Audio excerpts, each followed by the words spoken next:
Welcome back, everyone. Welcome back. Welcome one and all to the monthly finals. Welcome to the Sparkling Tuna Cup, Sparkling Tuna Cup November 2025 finals. Here we go. We are here. We are back.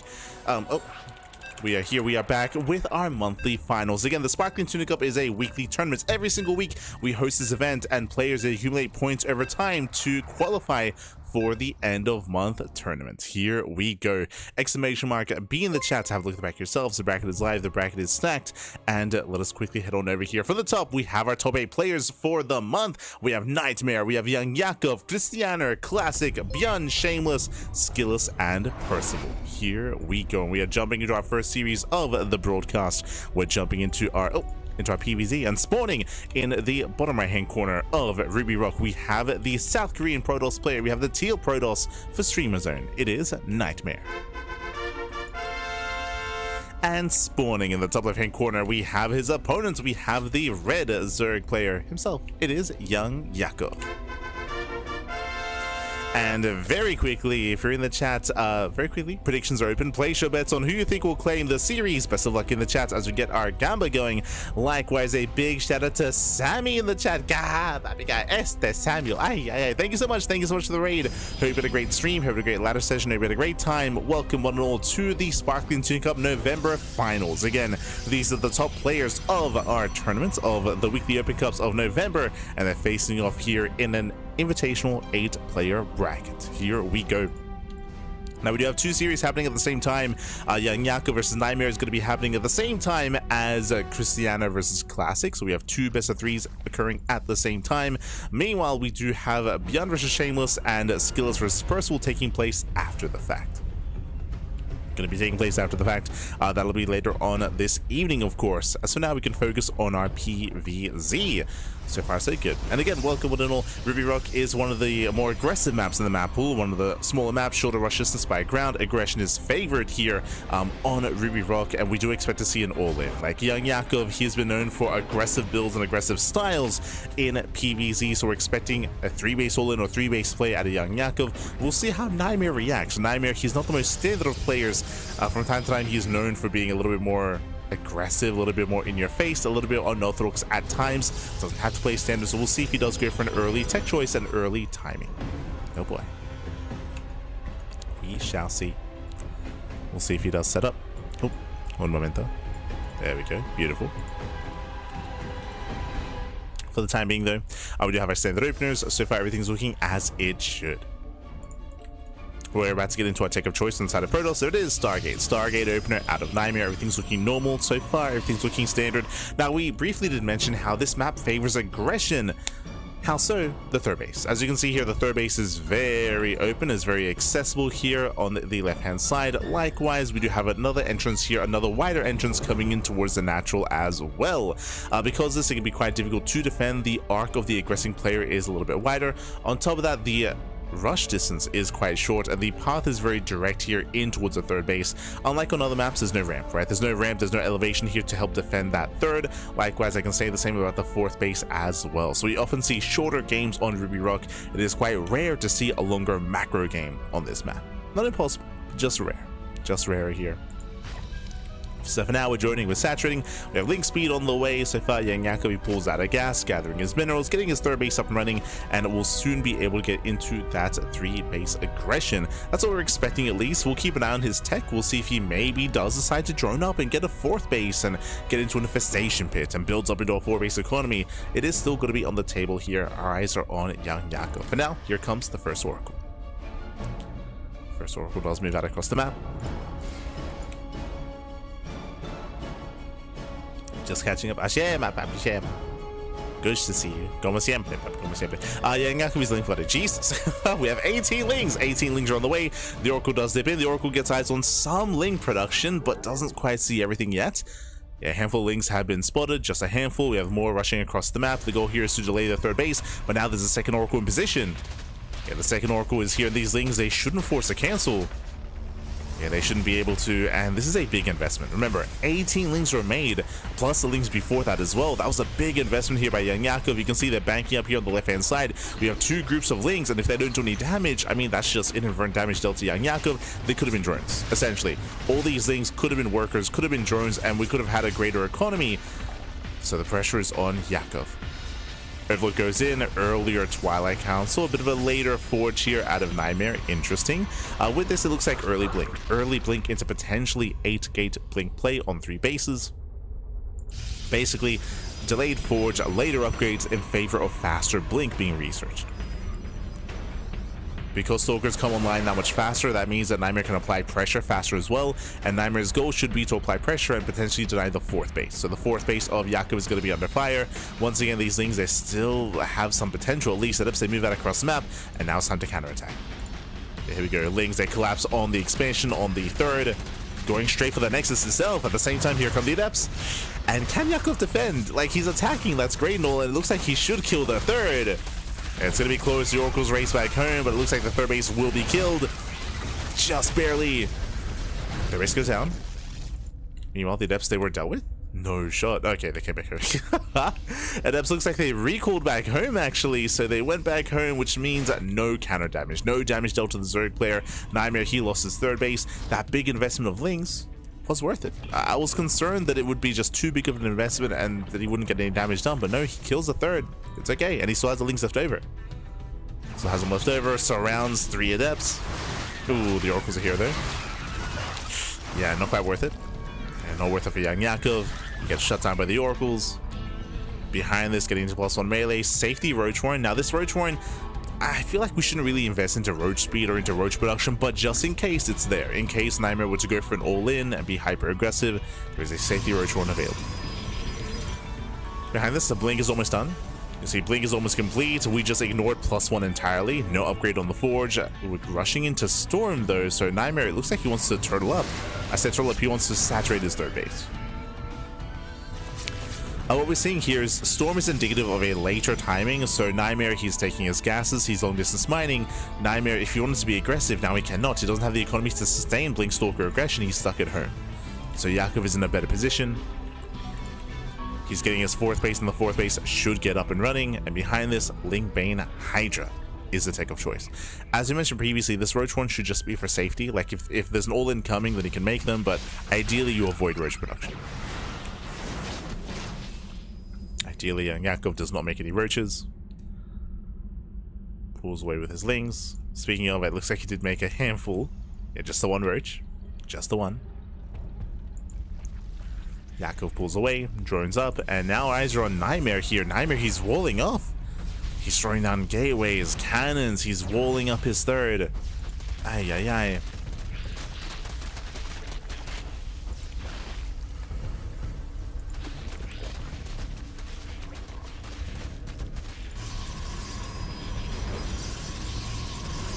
There's Jesus. Oh my god.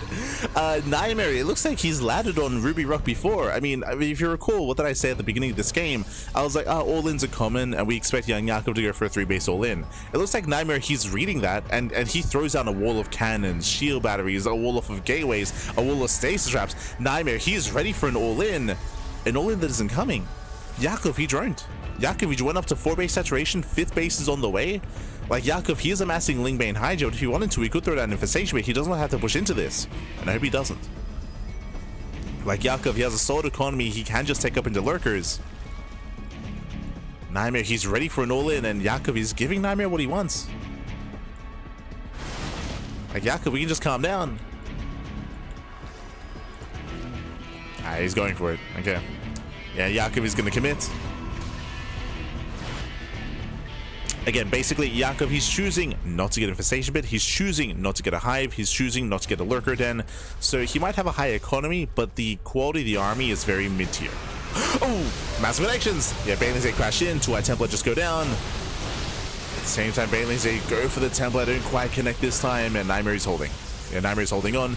The longer this goes on, the better it is for Nightmare. Because again, ByuN Yakov, he's choosing to stay on a Lair Tech army. That's why this is like a pseudo like 4-base all-in essentially. Sure, he has a lot of workers, but that doesn't really mean anything. What matters here is the fact that Jan Jakov has no intention for the game to last any longer. Jan Jakov, he intends to end the game early. It's meant to end now. This is meant to kill.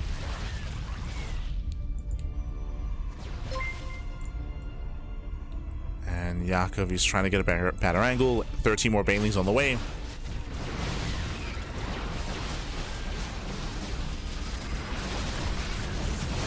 Banelings are trying to make their way in. Nice Storms. Oh, good. Yeah, Storms, they shut down the banelings. The 4th base does go down. But the Storms were good enough. Oh, High Templar exposed. Yeah, the High Templar on the front lines. Every Templar goes down. 0 Templar left. And Jakov, oh, he's bleeding out a lot of Hydras here. Nice blink out of Nightmare. He does punish Jan Jakov. We got 26 more Lings on the way. And we have a bit of a give and take. On the one hand, Jakov did kill all the High Templar. Nice. That means that Storms are going to be late, if not non-existent. Ooh, and Nightmare's overextending. On the flip side, Jan Jakov did lose a lot of Hydras, so it was an expensive loss. Do we have any more Templar? We do. Yeah, 4 Templar. And remember, as we mentioned before, Jakov, he is all in here, and he's refusing to really tech up any further. Meanwhile, what is Nightmare doing? He's building up more Templars, building up a 4th base. If Nightmare can stabilize, he will take a lead.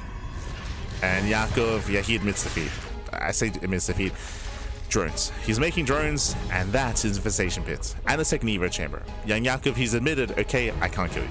It's not working. I cannot kill you. I can try to get some more damage done, but clearly the game is going to last longer. I need to get a hive.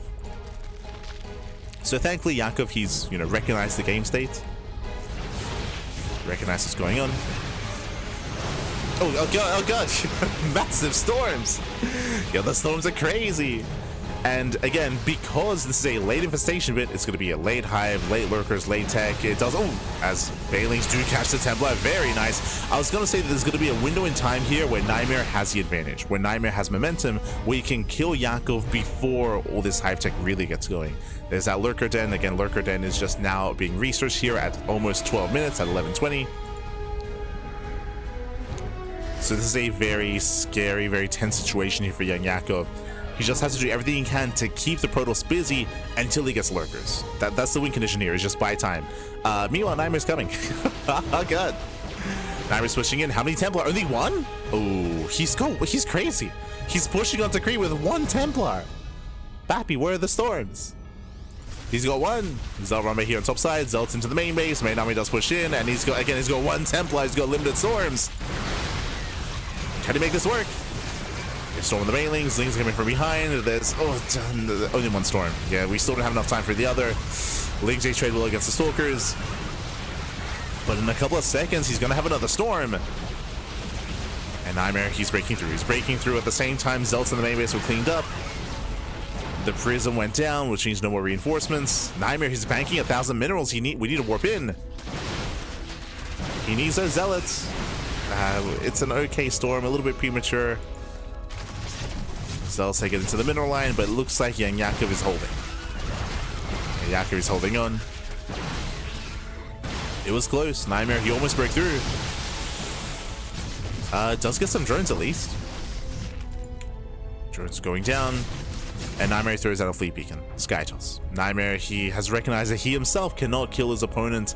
Again, if he only had like maybe 2-3 more High Templar, if the earlier Templar didn't get killed by the banelings, true, then that could have been enough to kill Jan Jakov. It was close. It was close, but lurkers have arrived. So Jakov, he survived until lurker tech.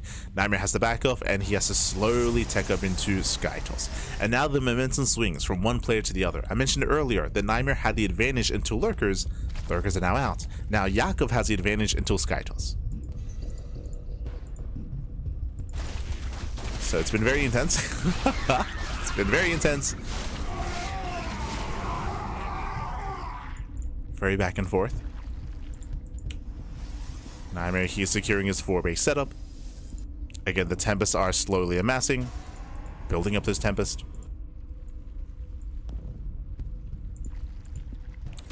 And we are getting into a longer and later game. I mentioned at the beginning of this series how, hey, we rarely get any kind of late game here on Ruby Rock. And I'll be honest, I think this is the first time I'm seeing almost a split map scenario here, with a Zerg player getting up to 6, soon to be 7 bases. But neither player wanted to be here. Is the thing. Like, Jakub, he fully intended to end the game earlier. Likewise, Nightmare did the same thing. So we're kind of forcing each other into a longer game. No one wants to be here. No one. Ah, no. That is into the main base. The lurkers, they do bust in. And so far they're trading well. They also just get annihilated. Another Templar! No! Oh, 2 Templar. 3 Templar go down. Miscontrol at a Nightmare. Ay. Throws away 3. No, throws away all 5. All 5 Templar go down. Not like this, Pappy. And we just blink into the lurkers. Yeah, lurkers, they trade so well. No detection. Yeah, 0 detection. Stalkers get punished. What was the trade here? 9 lurkers for what? For 5 High Templar. 5 High Templar, 2 Immortals, 14 Stalkers. Oh my god. So much gas thrown away, and there's still lurkers in the main. And Jakub, he may have just done it. That one Nidus into the main base may have just won the game here. Again, still 0 detection. Jakub, he traded so well. Finally, the Observer arrives. Observer comes in. Jakub going for double Spire if he ever needs it. I mean, Tempest are slowly amassing. But Jakub, he has crippled a Nightmare. And now's the time to press that advantage. Just keep going, Pappy. Just keep going. Ooh. Cannon goes down. Gateway as well.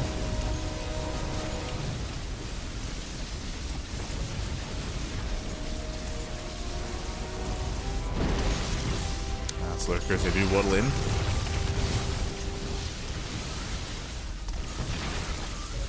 So you're just trying to trade well. Here comes the main army here towards the 4th base. Storms are ready. Jakub, can he break through? Do a reaction time? Oh no, no reaction! No reaction. High Templar go down. Mineral line as well. Late reaction at Nightmare. He was distracted by the lurkers. And Jakub has done it. Jakub, he has done it. Nightmare, he wasn't looking, Pappy. He wasn't looking. And with that, the 4th base will fall.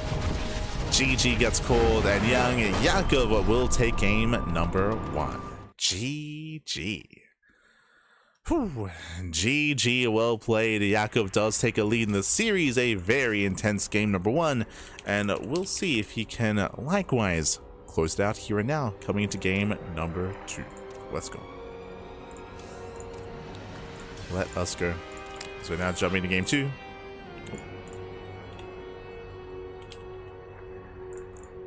Game 2 is going to be on Celestial Enclave.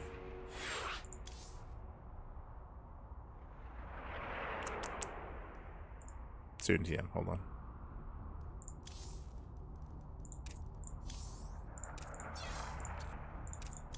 There we go, beautiful.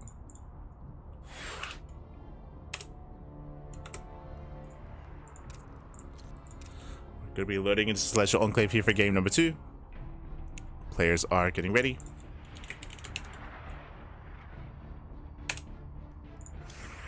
And we're jumping in.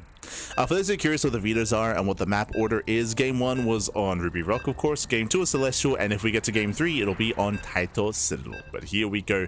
Whew, and again, sorry, was just trying to make the lobby. But talking about the game itself here, it was very aggressive, very intense, which is what we expected out of young Jakub. As we mentioned, you know, all-ins are very common on Ruby Rock. But Nightmare successfully defended. He successfully weathered the storm. He survived the early aggression. He was able to build up on 4 bases, and then he went for his own counterattack. Unfortunately, the push from Nightmare was lacking. It was definitely missing some teeth there. If you remember, imagine, we were talking about it, imagine if the Baneling Run-By hadn't killed 3-Eyed Templar previously. If he had 4 Templar with that move out, he most likely ends the game. But remember, he only had 1. He only had 1 High Templar, so he only had 1.5 storms. He eventually had a 2nd storm as well, but his storms were so limited because of the earlier Baneling Run-By and the earlier counterattack, and that did weaken the push. And if that hadn't happened, different game, different kind of outcome. Instead, it went into a longer and later game, but it is so difficult to turtle up and defend and actually build up an economy on Ruby Rock. But now we load into a much larger map. Spawning in the top right-hand corner of Celestial Enclave, we have the South Korean Protoss player. We have the Teal Protoss representing Streamer Zone. It is Nightmare. And spawning in the bottom left-hand corner, we have his opponent. We have the red Zerg player. The red Zerg player himself leading the series 1-0. It is young Jakub. Here we go. Whew, and oh my god, we're going gasless. Jesus. So we have a very greedy build. Gasless opener out of Young Yakov going hatch before gas and before pool. Hyper greed out of Yakov. And Nightmare has yet to go for a probe scout. He goes for a gate expand, no probe scout whatsoever. Nightmare, he does not see what's going on, doesn't realize how greedy Young Yakov is being. And again, as I mentioned, gasless. No gas. It is hatch, pool into a very late gas geyser. Now, going gasless here is viable on Celestial Enclave, just like in previous seasons. If you've been watching StarCraft over the past couple of years, you will know there have been a couple of maps and there have been a couple of map pools that do allow for this. I'm thinking of Crimson Court, for example. I'm thinking of El Dorado. I'm thinking of even, oh god, I'm terrible with names. Even the map in the previous map pool that did have a goal base in the center as well. Thinking of that map, I'm thinking of Radisson Station as well, but there are certain maps that do have essentially a pocket base. That's what I'm getting at here. They have essentially a pocket base. So because of this, when you're expanding on 3 bases as a Zerg player, you only have one area to defend against a ground army. You know, this is mainly seen against Terran, for example, because Hellion Rumbais cannot touch the pocket. Like they cannot touch the space. The only way you can get in here is with Banshee Harass or Drop Play, which is hitting later after the starport is researched, after it's produced. And usually a starport is delayed because you're going for a CC before starport as well, a third CC I mean. So this is a very common build in ZVT, specifically on maps like Celestial Enclave, that allow the Zerg player to focus their defenses in one area, which is here, the ramp. Now, against Protoss, it's a little bit different because it's very common to see Stargate openers, and of course Oracles can wreak havoc, but as long as you get your Queens in position, they can defend. Meanwhile, Nightmare, he goes Void Ray first, not Oracle. Not built to harass, built to deny vision and deny scouting. So we have Nightmare being cheeky, hunting down the Overlord and denying vision from Young Yakov. Meanwhile, Nightmare didn't scout, doesn't realize that Young Yakov is being hyper greedy and cutting a lot of corners, and will have a boosted economy and a stronger mid game as a result.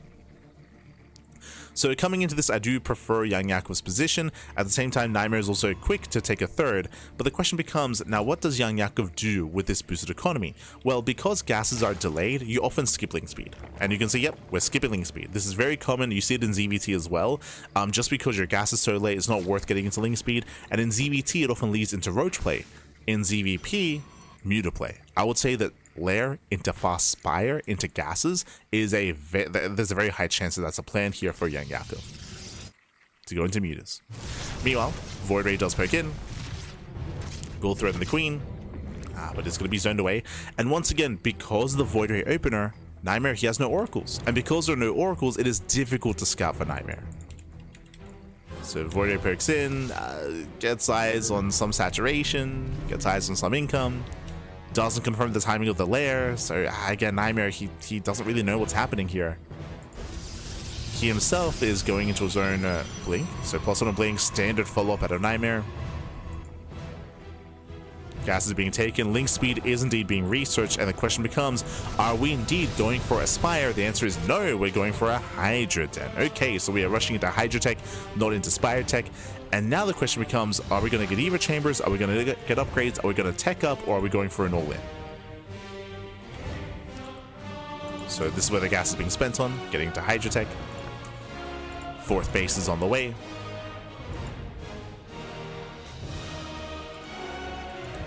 Personally, I still would have preferred to see muta play here out of Young Yakov. I think there could have been a lot of potential with that, but he also didn't scout himself, so he didn't know that there were no oracles necessarily. It could have been Void Ray into Oracle.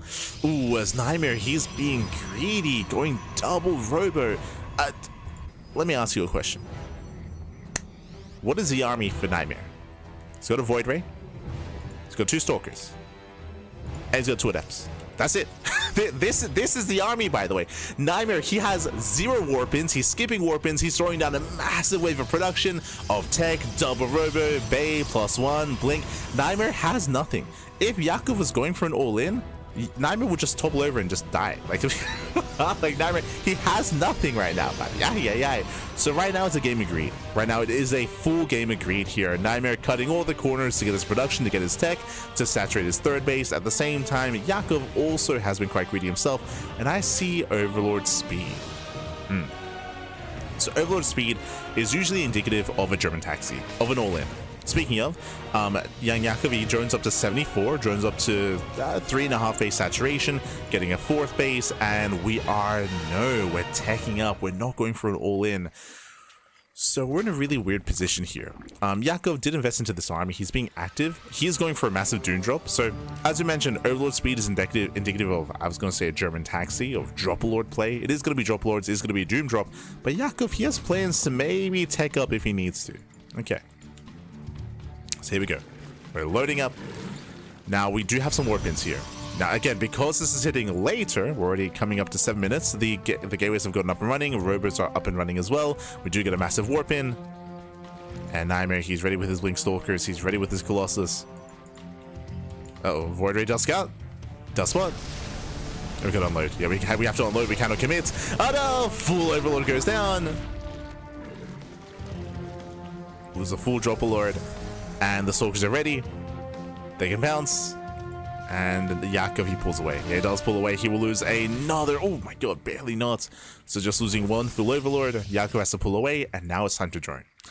So Yakov is in a really awkward position here where his droning is delayed. Is a little bit delayed here. So his saturation is not ideal. But he is now Hive Tech. Now he has the Lurker Den. Thankfully, he got the Infestation bit. So thankfully, he had, the tools he needed to get in towards Viper Tech, to Hydra Lurker Viper, ideally, in the mid-game. Now, because of the attempted and failed Doom drop of young Yakov, Nightmare has a window. He has a window in time where he can move out with potentially 4 Colossus, by the way. Like, this is crazy. He's going to have a 3rd Colossi, so he's building up to 3. He's got his Prism, he's got his Stalkers, he has +1, +2 is almost done. So ideally, we hit with +2. So +2 is about to finish, and Nightmare can soon push. Does he have charge? No. Oh, okay, so no charge lots. Interesting. It's a very tech-heavy army. We got some layer tech lurkers morphing in for Yakov. He has to take whatever he can get. And our layer tech lurker is going to be enough. Because this is a terrifying army. And Nightmare's moving in. Lurker's getting in position. Green goes down. Lurker range is still on the way.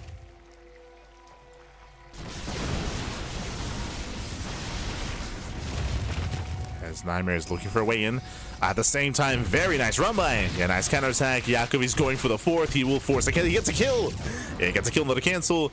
And Nightmare turns everything back around. And I was concerned, if this run by didn't occur, Nightmare probably pokes in. He pokes in, he picks off lurkers, he threatens the base. But no, he's forced to turn everything back around. And you know what else? Nightmare would have killed bottom right. Bottom right is so exposed. Lurkers are in position to defend only some expansions, not the others. Not the fringe bases. And now Nightmare doesn't have a 4th. And no 4th base. Ay. Disruptors are on the way, but that's what the Vipers are for. Vipers are coming. They're getting ready with their reductions. The Lunkers, they do waddle in. At the same time, the Hydra drop actually comes into play. Gets into the mineral line. Once again, distracts Nightmare. Nightmare's distracted. Vipers, they want those Colossi. He gets 1, he gets 2, he gets 3. Yeah, 3 Colossus go down. Massive pickups, no more splash damage. And no more splash damage here. And again, Nightmare, he has no setup for Storm, for High Templar. He's not ready for Sky Toss or anything of that nature. Oof. Nightmare having a very hard time keeping up. And he's heavily reliant on disruptors of all things, which are likewise still vulnerable to Vipers, by the way. Oof. And Nightmare turns everything back around, races back home. Young Yakov, he now has gained map control. And with that control, is going once again for the 4th. And there's an opening into the natural. The disruptors. And Novas are going off. That's another kill. That's another kill, not a cancel. Nova's Day to connect. Get these connections. Here come the abductions. Gets another disruptor. 1 disruptor remains. GG gets called. It's just too much here. Those will drop back into the natural. And young Yakov, he will take the series 2-0. Whew. GG. Ay, GG, well played. Congratulations here to young Yakov. He does claim the series. Very, very impressive play here out of our Zerg player. Once again, game one, I was favoring Yakov just because the map was smaller, it was shorter, it favors aggression. But coming into game number two, we had some really quirky play, of course. We had some unique builds, winding it back. Remember, how did the game begin? With young Yakov cutting corners and going gasless. And remember, Nightmare never probe scouted. He did not probe scout, so Nightmare, he never had the opportunity to try to punish the greedier build of young Yakov. Behind that, we saw that Nightmare, he tried to be greedy in his own way, tech up quite heavily. That is true, he did tech up quite heavily, but young Yakov, thankfully for him, despite building up towards a very strong drop play, very strong doom drop, he pivoted away very quickly, pivoted into lurker tech, and what was really the MVP there was the counterattack, was the Ling Hydra counterattack. We spoke about that moment. That was a moment where young Yakov, he was able to hit the fourth base, able to get a kill, not a cancel, and force Nightmare all the way back home. We spoke about it. If that didn't happen, if there was no counterattack or run by there, Nightmare, he either pushes in and trades well against the lurkers and threatens the base, or he at least kills bottom right, because bottom right was an expansion that was left completely isolated and would have gone down the economy as well, and then we would have had it back and forth. But the run bys, the counterattacks, they were non-stop from young Yakov, even making use of the drop lords later, right? The drop lord play failed, but even later on towards the end of the game, you saw that, hey, Hydra drop actually came into the natural as well, so it did eventually make use of the drop lords, really nice thing run bys and counterattacks, and GG, well played. With that, young Yakov, he will claim the series, and he will advance on into the next round. Let's go. Let us go. As let's catch up on the rest of the bracket. Here we go. As we have some updates here. We have some updates in the bracket. So we have Yakov. Yakov does take down Nightmare 2-0. And we have another update. Wait, what the hell? Oh my god. Hold on. So, I don't know if you noticed, we have a theme. We have a little bit of a theme here when it comes to our bracket here. I mean, first things first, we have the top players. The top players of Tuna Cup are facing off here in the monthly finals, in the November finals. Yakov takes down Nightmare. I was leaning towards Yakov in this match. Cristiano 2-0 Classic. Hold on. And I don't know if you noticed the theme, but in every series in the first round, we have Europe versus Korea. We have Europeans versus Koreans here. So we have Yakov versus Nightmare, Cristiano versus Classic. We have Shameless versus ByuN, and SKillous versus Percival. And Europe coming out swinging here. Oh my god. Again, Yakov advancing on, Cristiano 2-0 Classic. That is crazy, by the way. Crazy impressive here. They both advance on into the semifinals. Bearing in mind, of course, we'll be jumping into those matches a little bit later. Here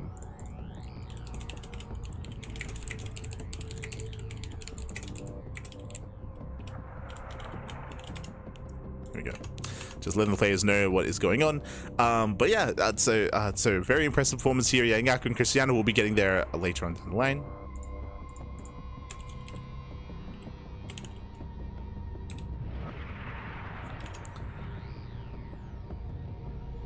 Later on down the line, as they're going to be put on hold because we're going to be jumping into the first round. Here we go.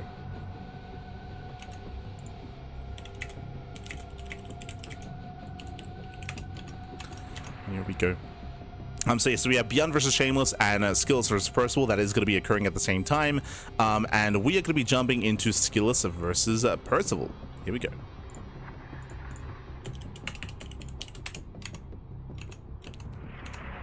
That is going to be our next series. I mean, we're a little bit spoiled for choice here. ByuN versus Shameless is going to be an amazing matchup as well. Don't get me wrong. But at the same time, I feel like we rarely get to cast SKillous. So I want to get something that keep the action while we can. Percival as well. I feel like the skill level between these two players are a little bit closer compared to ByuN versus Shameless. So we're jumping on SKillous versus Percival. Meanwhile, ByuN and Shameless, they are starting the series as we speak. They're starting up. Just catching up in the chat. Oh, right. Sorry. It happened during the game itself, so I do apologize. I was fixated on the game, but a big shout to Phasor213 in the chat for subscribing for 24 months. 2 years. 2 years of support. Gracias, papi. Gracias. Oh, my God. Thanks so much, papi. Thanks so much for the support. We appreciate it.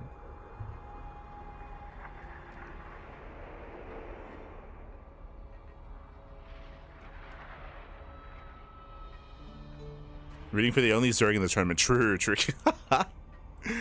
For those that are curious, Solar, he technically was also eligible for this event. Solar, fun fact, he was actually the #1 seed, the highest placed player of November in Tuna Cup.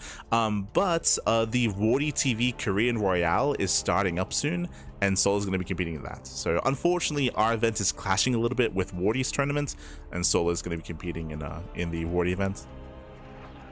That'll be later on in a couple of hours.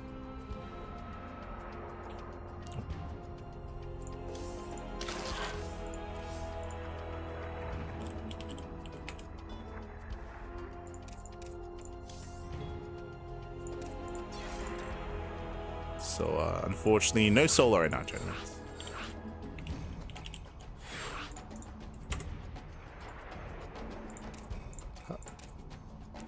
But videos are done. Videos are done.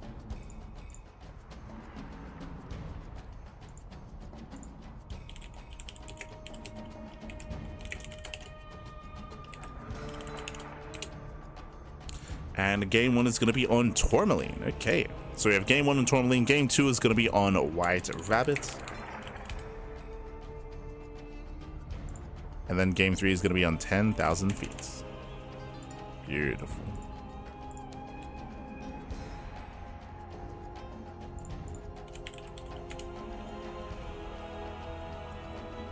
Oh, share my papi, share my.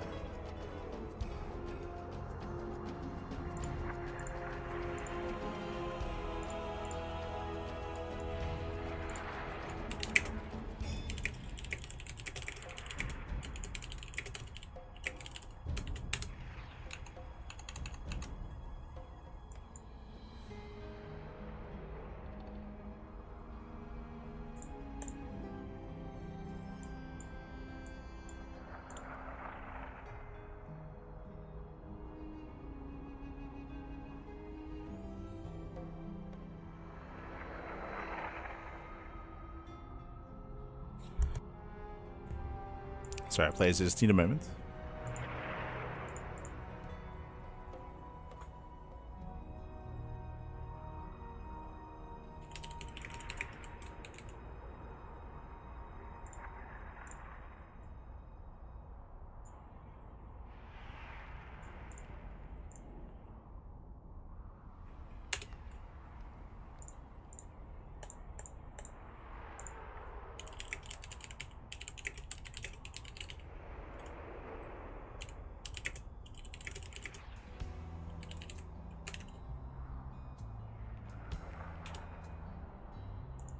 Cool. Sorry, just messing with the players. We are good to go. Here we go. We are jumping into our fresh series, into our fresh best of 3. We're going to be loading into Tourmaline for game number 1. Let's go. Let us go.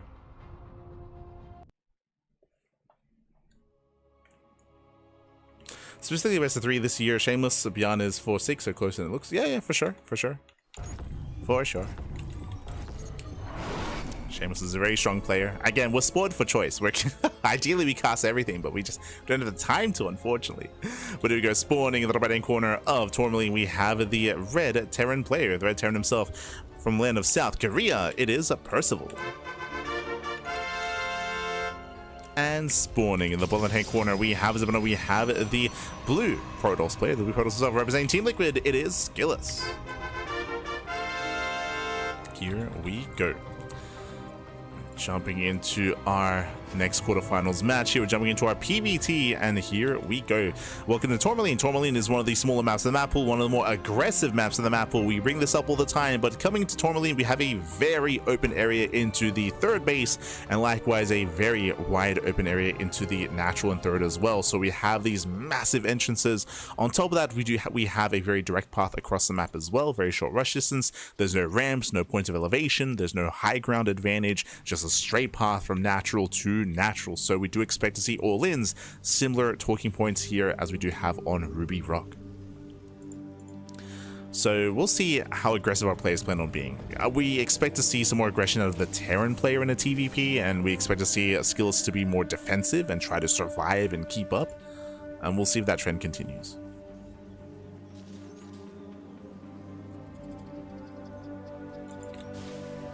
As so far, economic opener. Percival going for a single gas. Single gas, ranks expand out of Percival.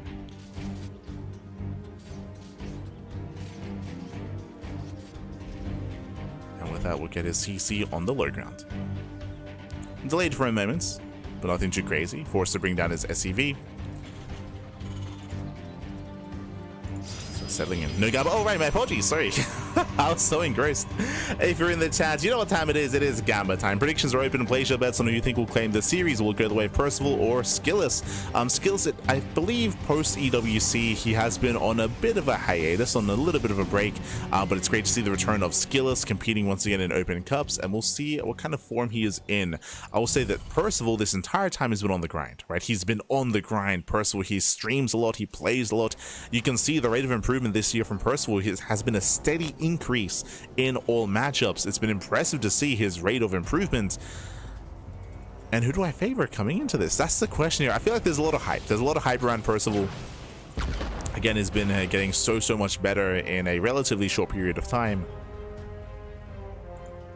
But we'll see. We'll see if SKillous can keep up. For now, Twilight Council. Twilight Council open out of SKillous. For now, he is keeping up. He shuts down the Reaper. Very nice pickup. Nice pickup out of SKillous. Oh my God. I forgot that you just destroyed all of your grapes in like a week. Ah, no. Ah, no. Aye.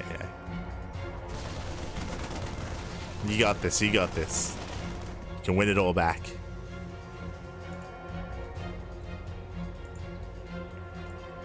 As for now, again, Blink is on the way. We'll keep it on the gateway counts. We're expecting a higher gateway count here by SKillous. Oh, never mind. He's crazy.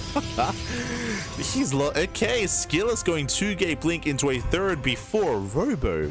Very greedy build here by SKillous. I would expect this kind of play on larger maps. I'm thinking of White Rabbit. I'm thinking of even Celestial Enclave. Like, okay, we can cut corners, sure thing. But to cut corners on Tourmaline, it's a bold move. Bold move by SKillous.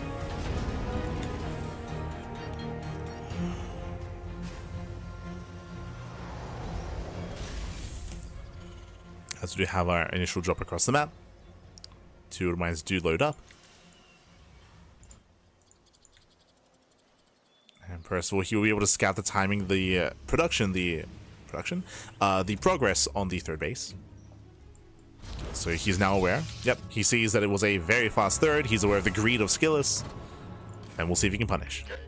See if he can punish when the mine drill comes in. And the mine shots. Ooh, gets one. Gets one, gets two, nothing major. SKillous, he defends. He wants that medevac. He gets it as well. Oh my, SKillous. Nikita, calm down.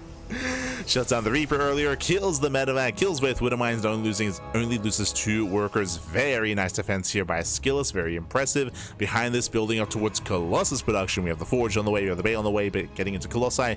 Meanwhile, Percival across the map, he himself is building up his tanks, his Liberators, and working towards an earlier stim timing. So stim is on the way. As a result, there's no Raven, right? There's no Raven harass, there's no Banshee harass. The Tech Lab that stayed on the racks, not into the add-on swap.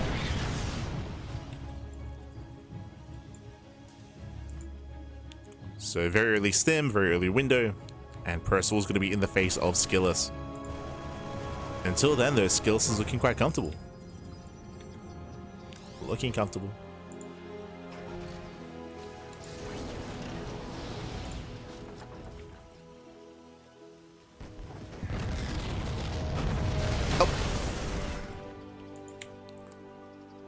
As we see the move out, here we go. Percival, again, stim is going to finish by the time the army gets across the map. Do we pull the boys?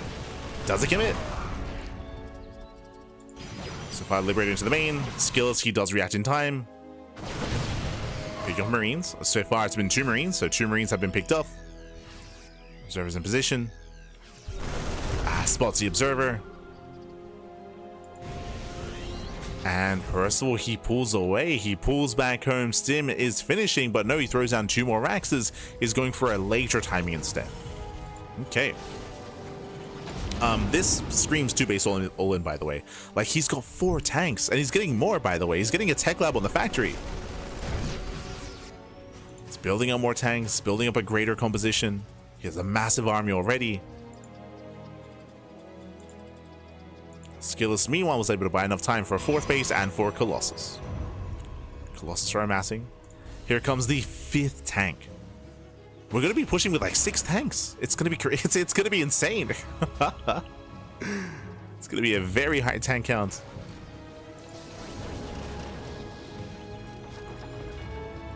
But again, 2 base all in. Like 2 base all in out of Percival. Here we go. The boys are being pulled. So he's pushing with 4 tanks. Sorry, 5. So 5 tanks. Liberator's coming to reinforce. Every boy is pulled.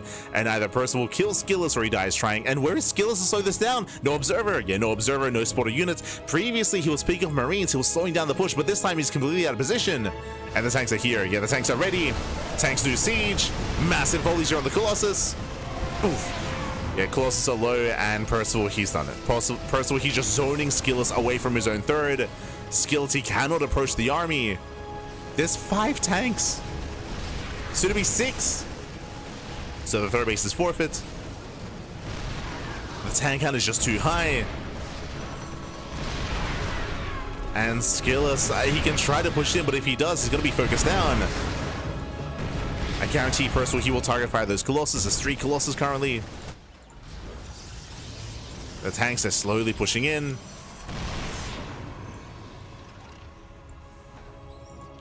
The recall, saving the probes. Liberation has arrived. And SKillous is supply blocked. Oof. Yeah, SKillous is supply blocked. Liberators do set up. The tanks are moving in. They're getting into the robo. And Percival here overextends for a moment. Yeah, he overextends, bleeds out a lot of SCVs. Percival pushing in too far, and here we go. He commits. Yeah, he does commit in. So far, nice target firing. He gets 1 Colossus. He gets 2. There's 1 Colossus left. And again, Percival, he has done it. He breaks the main army. I will say he did overstep for a moment there. He bled out a lot of units early on, but now here comes the rest of the army. The backbone is pushing in. And SKillous, he's stuck on 1 base. Stuck on a 1 base setup. I mean, he has the low ground, I guess, but he should be losing that as well. Oof. There's no saving this 3rd. Not like this. Tanks, they rotate over to the final real mining base here for SKillous. Zealots are coming from behind. Tanks, they focus on the Colossus. GG gets called, and Percival, he will take game number 1. GG. Whew. GG, well played. Percival does take a lead in the series. And remember, this is a best of 3, by the way, so 1 more game is all that Percival needs. Momentum. Momento.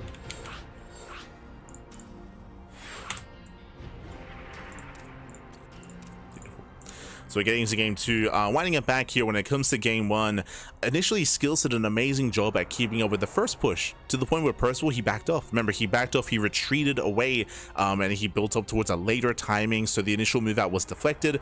But as we were trying to point out, SKillous, he missed the 2nd all-in, the 2nd wave, the actual push. Unfortunately, SKillous, he lost the observer. Remember, he lost the observer, he had no spotter units, so he had nothing in position to delay. Ideally, as a Protoss player, you have to be out there, you have to be active with your stalkers, to pick away at the Marines, to force an early siege, and to give yourself as much time as possible to get more Colossus, to get shield batteries, to get more warpins, to build up a greater army. Unfortunately, what was SKillous doing, he, 1, was at home, so he didn't see the move out. 2, he was expanding, he was getting another base. He was getting a 4th, right? He was getting a 4th expansion against a 2 base all-in, right? He was building up towards a longer game stage. He assumed that because he deflected Percival, that was the end of the aggression. It was anything but, right? So it seems like after SKillous deflected the first attack from Percival, he was like, oh, like that's it, it's over, now we can macro. When really Percival backed off, got 2 more tanks, and went for an even more committed all-in. GG. GG, well played. With that, we're now getting into game number 2. We're going to be loading into White Rabbit.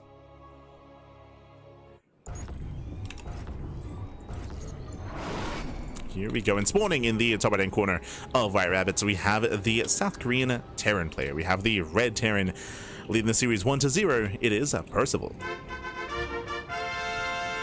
and spawning in the bottom left hand corner. We have his opponent. We have the blue Protoss player, the blue Protoss himself, representing Team Liquid. It is SKillous.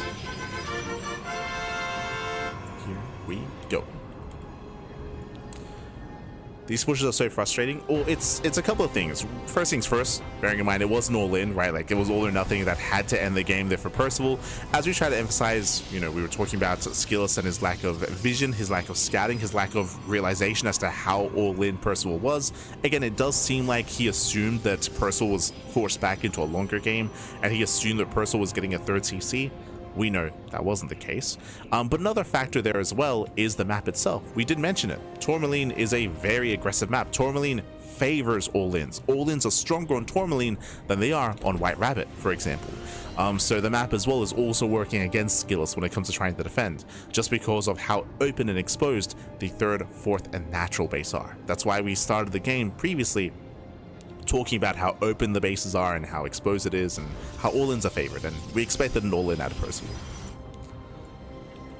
So there's kind of like a lot of factors coming into play there. Coming into game 2, welcome to White Rabbit. White Rabbit is a larger map, longer rush distance, and a much more defendable 3 and 4 base setup. As opposed to the previous map, we actually have a ramp. This is this allows for a stronger defensive position here. On top of said ramp, likewise, we have choke points coming into the third base. These are so much more narrow compared to Tourmaline, right? Tourmaline, this whole area is just open. Here we have choke points, we have areas here where you can make a stand, where you can make a stronger defense at both the linear third and at the triangular third base as well. So in general, this map does favor more mid-game play. The one thing about White Rabbit, of course, as we are opening up with Marauder, we'll get into that, but the one thing about White Rabbit is that the bases are very spread out, so coming into the mid-game, that is where it can be difficult to keep up with multi-prong aggression. So drop play and counterattacks can be a little bit stronger just because of how spread out the fourth and the third base are. Very spread apart. Meanwhile, SKillous does come in for the scout. He does confirm the Rax expand and the Marauder follow-up as well. Okay, SKillous sees everything.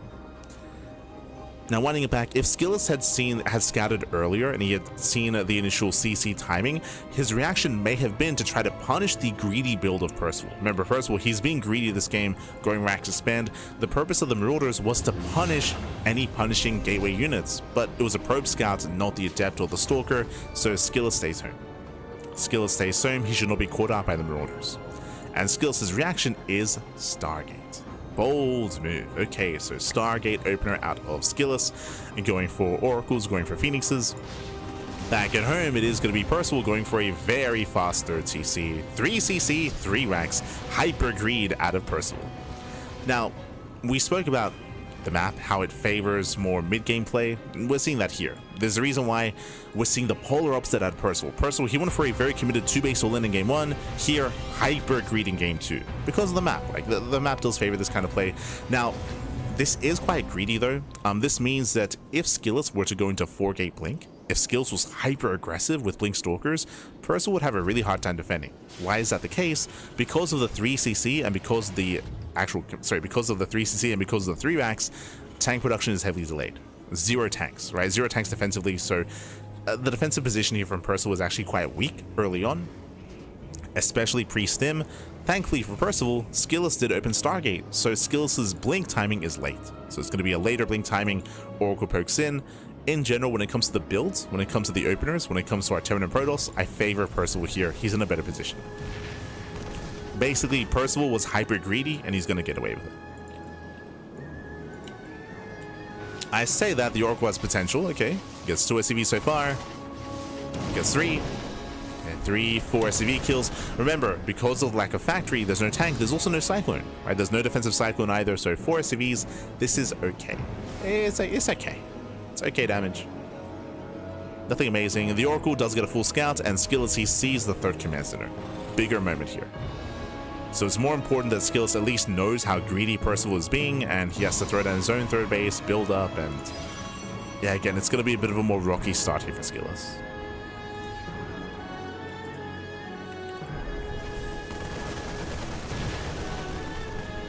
Right now, basically, there's just a lot of pressure on SKillous to find damage. And he gets another 2, so 6 SCVs. 5 SCVs, not bad.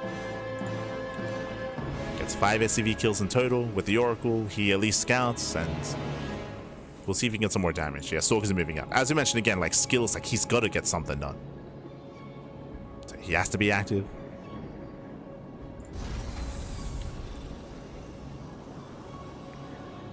Skills, he can at least contain and delay the 3rd CC by getting his Stalkers in position. Might even get behind the mineral line. No bunker. But he has to be careful. Gets a Marauder, not bad. Ooh, but he does trade. He gets a Marauder, he will lose a Stalker. So a bit of a back and forth. Safe Strike gets baited out.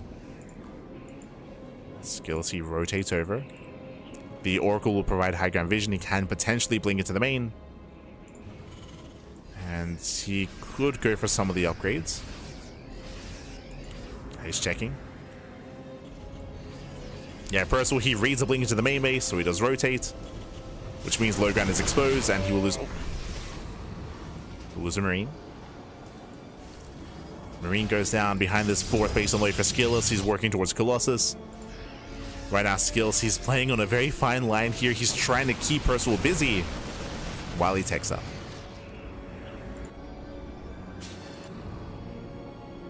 And here comes a 3rd CC. 3rd CC has landed.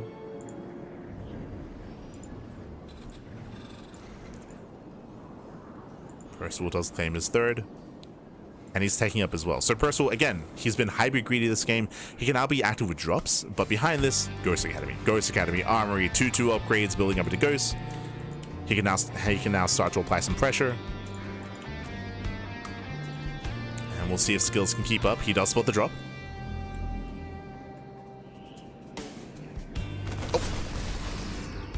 Does land the Revelation. Skills that expand on the right hand side. He did go for the linear bases. And Percival is checking. Yeah, it does check, does scout. Now he's aware of the base locations. Rotating over. Here come reinforcements. And I believe the first Colossus has arrived. Yeah, he's got one. So first Colossus has popped out. And with one Colossus and with the ground army, I believe SKillous should be okay. He should be able to defend as long as the Widowmine shots aren't too good.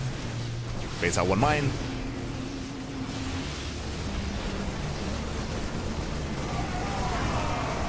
Baits out the Widowmine, diving on top of the 2nd.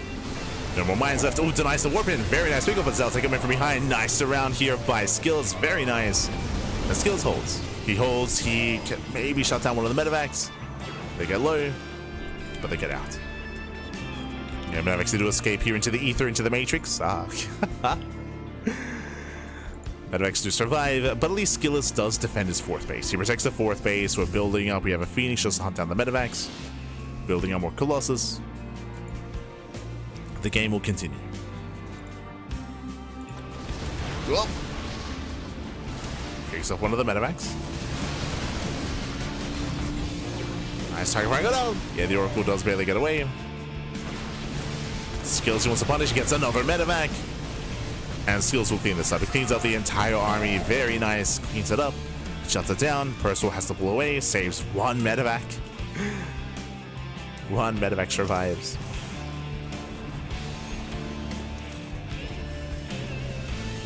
And now we can embrace the mid game here, the mid to late game. Skills now getting a 5th base. His 5th base is getting up and running. Once again, though, the bases are very spread out, so very spread thin. That may come into play. Skills trying to maintain map control. And we're still waiting for more splash damage. Still waiting for either Storm or Disruptors.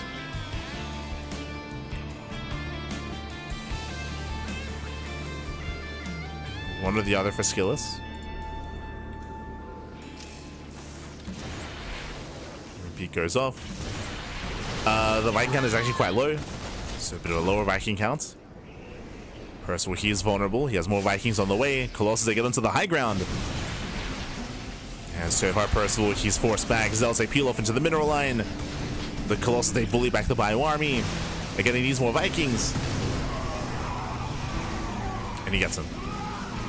Extra wave has arrived. Now struggling out of SKillous, but the prism goes down. But that's going to be 21 SCV kills. And this one move against SKillous, his main army isn't able to kill Percival. EMPs are popping up from Percival. He will shut this main army down, but the Zealots, they are the MVPs. 28 SCVs, 28 workers. That's like 2 mineral lines. That's crazy. Oh my god. The hero Zealots, 28 SCV kills. Percival's economy is crippled, and SKillous, he backs up. Again, SKillous, his main army couldn't actually kill Percival, but he zoned him away. He was able to outposition, zoned him away, got into the mineral line, and that is critical damage. Ay, ay, ay. Now SKillous just has to calm down. Just has to calm down. He knows he has a better economy. Just wait for extra warpins, build up a greater army. Second Robo's on the way. SKillous has to be careful. Now what's important here is that technically, Percival, he can still win a head-on fight. Oh, nice save. So SKillous, he's getting a little bit too excited, has to back up. Nice juggling here with the Colossus. Very nice, but he lose one. Yeah, one Colossus goes down, the Prism, all Colossus will fall. Again, SKillous, we don't have to be out here. He's going to lose everything. The entire army crumbles. Ay, ay, ay. Zealots get into the middle line. More SCVs are going to be going down.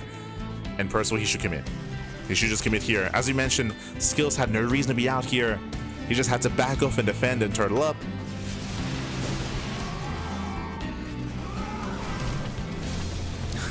Some fun hold position micro. As Percival, he still has a crippled economy, but he turns around. Yeah, he turns back around. He races back home. SKillous just needs time to breathe. Just needs to breathe back. He's making 2 Colossus at a time.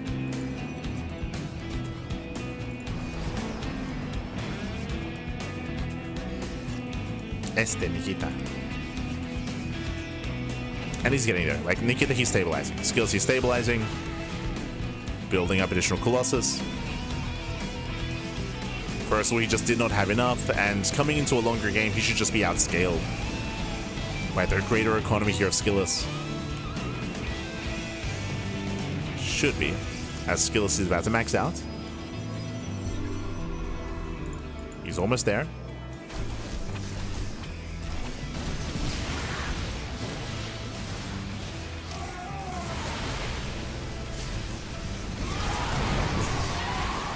Different diving in. Does dive in, does collapse on the army here. Boys are being pulled. Percival is getting desperate, and again, he should just be outscaled. It all came down to the previous Zealot run by. Speaking of more Zealots, they get across the map. Planetary does defend, but Percival, he has almost nothing left. Trying to make his final stand. GG gets called, and SKillous ties up the series 1-1. GG. Whew. GG, well played. We're getting into the ace match here. Again, we have that back and forth. It was a very intense game. Very, very intense. Things were very back and forth. SKillous, he was able to, though, outposition. It came down to him outpositioning his opponents, was able to get up the ramp, able to wedge himself in between the natural and the third base, and was able to get those Zealots into the middle line. He was able to peel off those Zealots, getting into the natural, and again, Percival, he was out of position. The main army was at the third base. He could not protect his natural, and GG. GG. He lost 28 SCVs. That was crazy. 28 workers went down.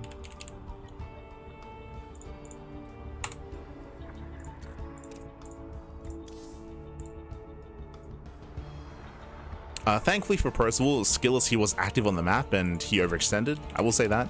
SKillous did overextend. But that still wasn't enough for SKillous to lose his lead and to lose his advantage. He was able to buy enough time, build up, and then GG, well played. We're getting into the ace match. Whew. Here we go.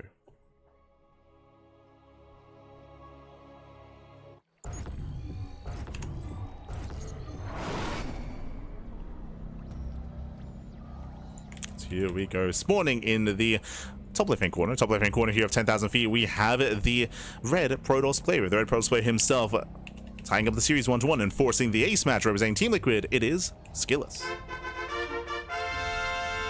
And spawning in the bottom right-hand corner, we have his opponents. We have the red Terran player. We have the South Korean Terran. It is Percival.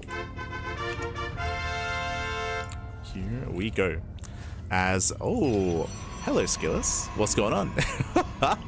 As SKillous does move out across the map, and we've had a really intense back and forth so far. We've had some really extreme games. Game one, we're doing it. We're proxying each other. We have SKillous going for the proxy gateway here bottom left, and we have Percival setting up the proxy here on the top side as well. I believe based on the rally of the SCV, no, sorry, he's going in. He's going further in. He does avoid the main scouting path, and if he's going for the eBay block, I mean, that's wasted resources that we're not making a faster factory back at home. Uh-oh. Yeah, he's going for the block. So Percival is going for the eBay block. This does delay the factory of Percival. Here come the double gateways, and Percival's in a rough position. Oh boy. Not like this, papi, not like this. Ay, ay, ay. Also, I see some clowns in the chat. Why are we talking about max packs? It's not even in this tournament, papi. Ay, ay, ay. It's all about Percival and SKillous. Let's go. Gateways are finishing up. Gonna be rallying into the main. Percival is still unaware. He did not check the main base. He did not scout. Yeah, Percival is in the dark. He's in the dark with the Zealots rallying in. And again, as we mentioned, the follow-up is... Are we going for the CC? No, sure. He's going for the CC. It's going to be a tough hold. It's going to be a tough hold here for the Terran. Zealots are rallying in.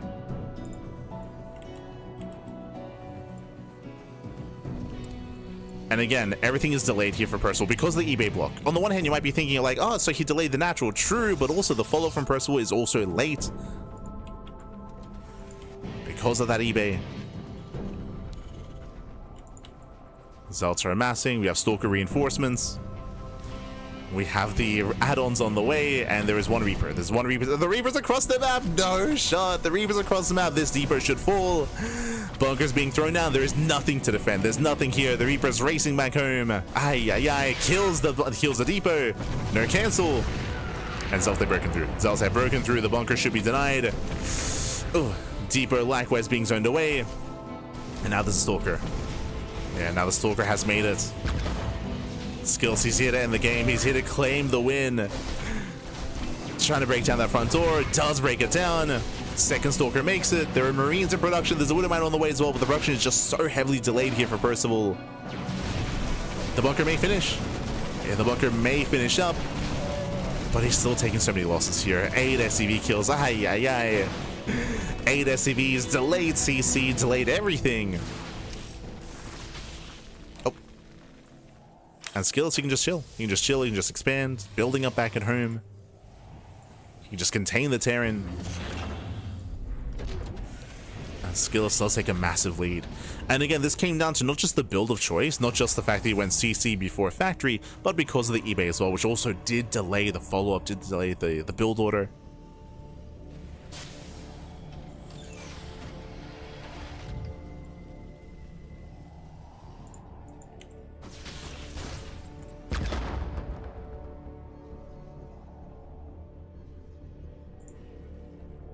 And with that, SKillous, yeah, you just take up. We got our Twilight Council on the way, working towards Blink. SKillous, he can just look to contain. He does not have to push in, bearing in mind, there's no reason for SKillous to push up the ramp. There's no reason, just chill, calm down, and try to delay the natural for as long as possible, and just out-trade. So Percival does head down. Stalkers are in position. And Percival, he has to fight for his natural. Cyclone has arrived. Widow Mine will make it. Oh, we'll lose a Marine. Oh, going for the Cyclone. Oh, taking a lot of hits. Does take a lot of damage. Once again, nice movement. A nice movement with the Stalkers. Ooh, one Stalker does get picked up. Very nice Stalker. And takes down 2 Stalkers. Oh, we have more reinforcements. Oh my god. He's not stopping. He's warping in. Thankfully, there's no blink, but Percival has to get the hell out of here. He has to pull away. No, no. Yeah, Widow Mine does burrow. Does buy some time. We just avoid. Yeah, we can just avoid. SKillous, he rotates around. The bunker is not done, and SKillous is here to potentially end the game. There's a tank. And SKillous, he commits. Oh no! Doesn't get it. SKillous, he commits in. He barely doesn't get the Cyclone, and Percival holds. Whew. Percival, he does hold on for the time being. Again, there's still no bunker. There's no defensive setup. We get an extra warp in. SKillous, he wants to end the game. Blink is almost complete. And once it finishes, he can just dive in. He can just dive on that tank. Skills, he can soon go for the dive. Percival, he moves out? No. I mean, he has to do something, right? Like, Percival was behind. He has to do something. There we go. We'll siege up back at home. Blink is revealed. Ay, ay, ay. And as Percival moves out, SKillous moves in.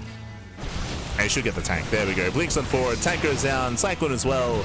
Percival is racing back home, but even then, he just doesn't have enough to defend. And SKillous, he's here to claim the series. He's here to advance onto the semifinals. Dives on the final tank. Final tank goes down. 11 more SCVs. At this point, we're fueled by Copium. Let's go. SKillous, he blinks well enough. It blinks down, kites away, GG gets called, and SKillous, he will take the series 2-1, advancing on to the semi-finals. GG. Whew. GG, well played. A very intense series, very intense back and forth. Congratulations, SKillous. He will advance on to the semifinals. My condolences to Percival, as SKillous, he will make it through 2-1 in a very clutch, very intense back and forth series. And the question becomes, do we have any other updates here? Exclamation mark. Be in the chat to have a look at the back yourselves. As we do have updates here, and so far, Papi, what's going on right now? What's in the water? What's in the tuna today? What's there's something in the tuna. As Young Yakov, Christiana, and SKillous have all made it through into the next round, ByuN is now the only Korean hope. The only Korean hope. Nightmare has been knocked out. Classic has been knocked out. Percival has been knocked out. And we have ByuN vs Shameless still ongoing. They're still ongoing. I say that they just got out of game. They just got out of game.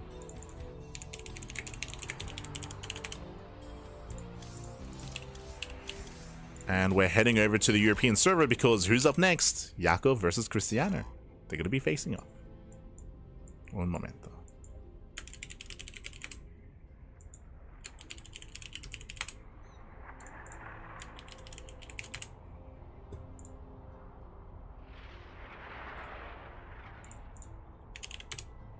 Here we go. So we're going to be heading on over here to the European server. Going to be heading on over here to our PvZ matchup.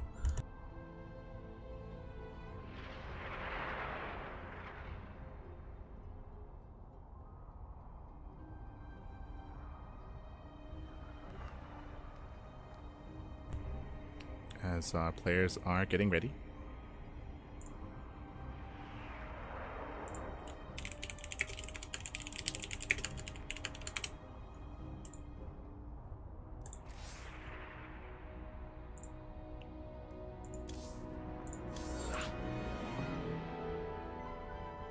Beautiful.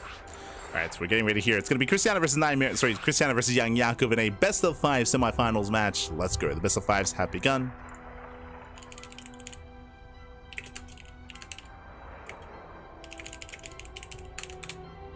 Beautiful. Beautiful. And did we just get another update here? I believe ByuN and Shameless just got out of game, but I don't know if that was game 1, game 2, or game 3, so we're still waiting for results. Still waiting, Pappy. No, no shot, no shot. This just in, Shameless takes down ByuN 2-1. Pappy, what's happening? Yo, it's Sparkling Tuna Cup EU edition as Shameless takes down ByuN 2-1, and every Korean player gets knocked out in the first round. That is crazy. No shot, Pappy, no shot. It's a Sparkling EU Cup, Pappy. Let's go, let's go. Spawning in the top left-hand corner of Ruby Rock, we have the Polish Protoss player. We have the blue Protoss representing Offside Esports. Oh, it is Christiana. And spawning in the bottom right-hand corner, we have the red Zerg player, himself. It is Young Yakov. That's crazy, Pappy. That's crazy. Just catching up in the chat. And also, if you're in the chat, you know what time it is. It is Gamba time. Predictions are now open. Place your bets on who you think will claim the series. Best of luck in the chat as we've reached the semifinals of this month's monthly final here of Sparkling Tuna Cup. And again, it's in a twist of fate as we do open up with the hatch block. Let's go. Young Yakov being a little bit cheeky here, does move out across the map, is going hatch first into a proxy hatchery across the map. So cheeky start out of Yakov. Let's go. ByuN's objecting to the fact he isn't winning the raffle. Clearly true.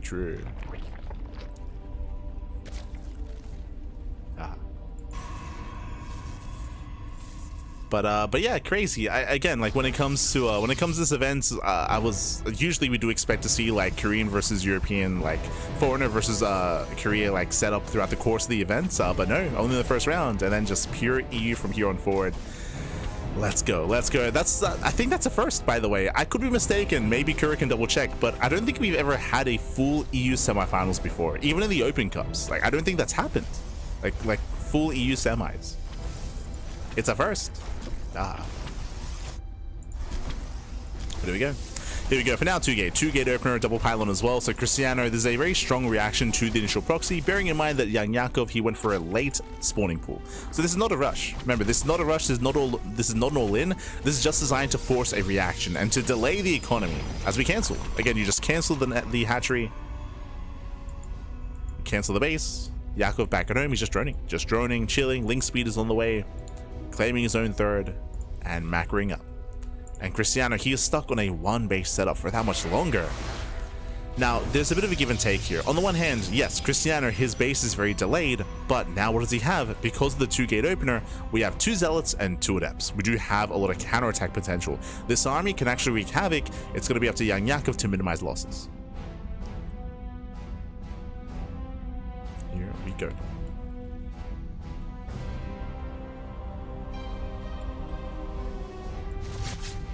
As Cristiano, he does head towards the third. Luna force a cancel. 2 Adepts taking one-shot drones, and he can threaten the shade. Links are keeping up. Links keep up. The hatchery taking a lot of hits, a lot of damage.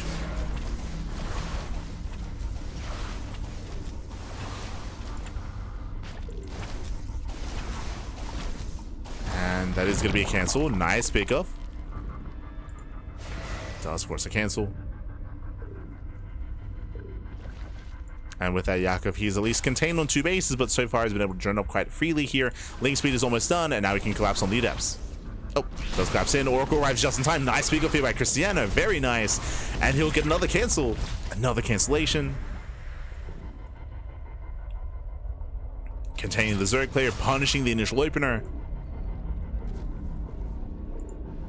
As the third base is heavily delayed. And we have a back and forth. Initially, Young Yakov did well for himself delaying the expansion, but likewise, Cristiano has done the same. He has done the same. As long as they don't find the Adepts, there was a recall back home. Adepts and Zealots made it back. And Cristiano confirms the location of the third base. And behind this, going for a Robo follow-up, which gets scouted immediately. So Robo here on the low ground, Twilight Council in the main. I imagine this is for a delayed Archon drop. We see this quite commonly from Cristiano. He's very fond of going Robo into Twilight Council, into Templar Archives, into War Prism, into Archon drop across the map with High Templar. It's a very common build amongst the Polish Protoss players. And yep, there it is. Delayed Archons. Let's go. The reason why I call it a delayed Archon drop is because it's delayed compared to a DT opener, which hits a lot faster and gets into DTs a lot faster as well. This, of course, incorporates Archons with High Templar instead. It's more of a macro opener, as it allows you to gain map control and take a third. Meanwhile, Cristiano, he's hitting the third base once again. We'll see what he can get done. How many Lings are there? 20 Zerglings. But there are plenty of Zealots here to help support. Oracle as well. And we'll see if we can get into the mineral line. Gets one. So far, one drone goes down. Lings, they attempt to surround. The Oracle is here to punish. Ooh, but the Oracle is zoned away. Despite that, all the Lings do fall. Still a better trade for Cristiano. He wants the Queens. He wants them. Ooh, sounds like extend. Yeah, here extends, but here come the Archons. Queens are getting low. The Archons are coming. He wants them, papi. They're almost here. Ah, casito. Yeah, clutch transfuse the Queens. They barely survive. The Archons come in and he wants those Queens. He wants them.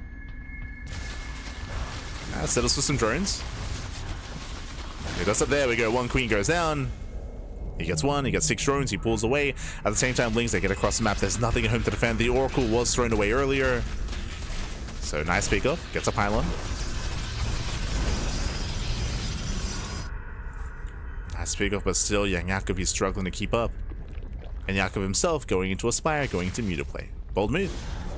Bold move.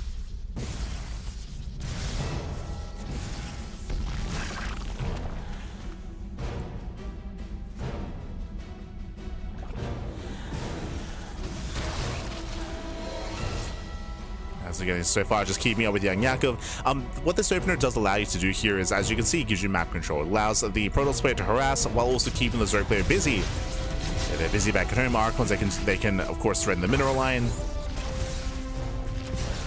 Gets a couple of drones. 4 drones go down. But the Spire has not been scouted.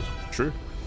Now, the reason why Spire play and Muta play is really common as a response to the Archon drop opener is because, as you can imagine, no blink, right? There is no blink with this build. So no blink Stalkers, anti-air is very limited because you're going into charge lots and Immortals, Sentries, and Archons. So limited anti-air.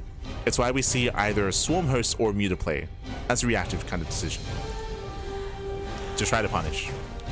So on the one hand, Cristiano, he hasn't seen this, but I'm sure as he does play this build quite often, he's aware that this is a common response. So Mutas are on the way. So far, again, Cristiano, he's not ready back at home. He's going for his push. Getting extra warp ins. Mutas, they do move out. Phoenix production has begun. And Cristiano is trying to get ready here, throwing down cannons. Yeah, cannons being thrown down. I think the hallucination may have gotten eyes on what was happening. They've gotten eyes on the Mutas. The Archon's in position. Oof, nice save. It does save the Archon, and so far he's keeping up with the Mutas. Not bad. The cannons are done. That's going to be 2, 3 Mutas going down. This is not worth it here for young Yakov. Ay, ay, ay. It's not been worth it. Not worth it at all. We do see young Yakov moving in with his main army, but the Immortals are waiting for him. Cristiano, he's ready. And the Roaches, they should do nothing here. They get a High Templar. Oof. A Templar, but 3 Roaches get thrown away. And Cristiano, he can soon just push. He can soon just go for one massive move out. As he's built up his Death Ball. Yakov, now he's switching into Hydras, but this is a late decision here, a late tech choice. Delayed Hydras, delayed Hive.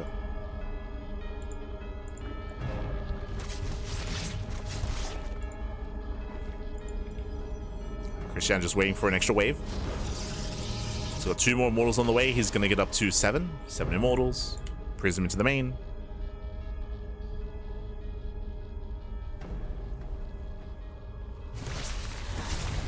Dips in.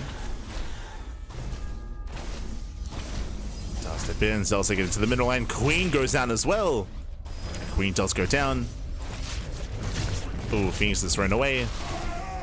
And Cristiano, he's still not pushing. This is concerning me a little bit here. If Cristiano is too passive, what do we have on the way? Lurkers, right? Lurker Den is in production. Hive is on the way.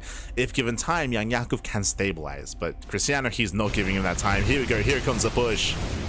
Storm is done. Again, he's got 7 Immortals. It's a heavy Immortal count. Ay, ay, ay. And I believe young Yakov shouldn't be able to stop the army. He shouldn't be able to stop this. Not without Lurkers. Zell warping into the main. The warping does complete. Oof. Yeah, Brutal Storm. Brutal Force. Oh my god, the Force Swords are crazy. He looks down the army, kills the expansion, and he can just keep pushing. He can just keep pushing from here. See Yakov trying to mass up Lings, trying to mass up Hydras. Cristiano did lose his Warp Prism, true. So he has no way to reinforce. Oh. Yeah, he cannot reinforce, but it does not matter. He just stutter step in. And Snowball from here gets into the mineral line. Takes down 16 more drones. He's bleeding out a couple of Archons, okay. Archons are going down. He needs that buffer, needs that support. He needs Warpins. Oh. And here they come. Yeah, here come the reinforcements. That's all he was lacking. Just Zealots, Archons. They have arrived. Ooh, Biles are connecting. But Jakov barely has a standing army. The final army here, 3 odds. 3 lurkers. He's down to 3 lunkers, Pat. But he's got 3 observers. And Cristiano, he's done it. He's done it. He steps in. GG gets called. Well played. And Cristiano takes game number 1. Whew. GG. GG, well played, Cristiano. Again, he was able to, in a way, kind of turn water into wine. Oh, as a reminder, winding it back, we did see the young Jakov did force a really awkward start here, but from Cristiano, he was able to force an awkward start. He was able to delay the expansion and disrupt the opener, but Cristiano, he was able to do so much more in the follow-up with his Zealots, with his Adepts. Oh.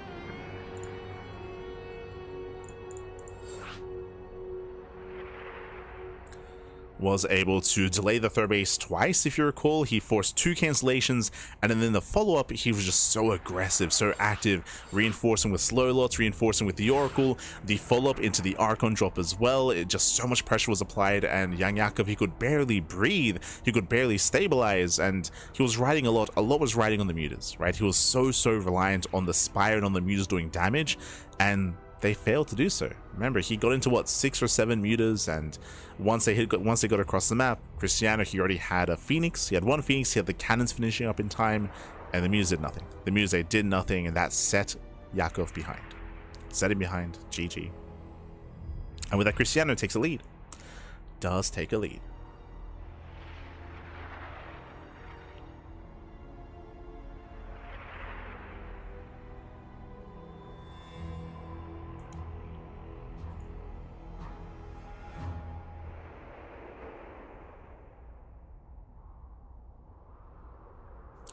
As we're getting to the second game.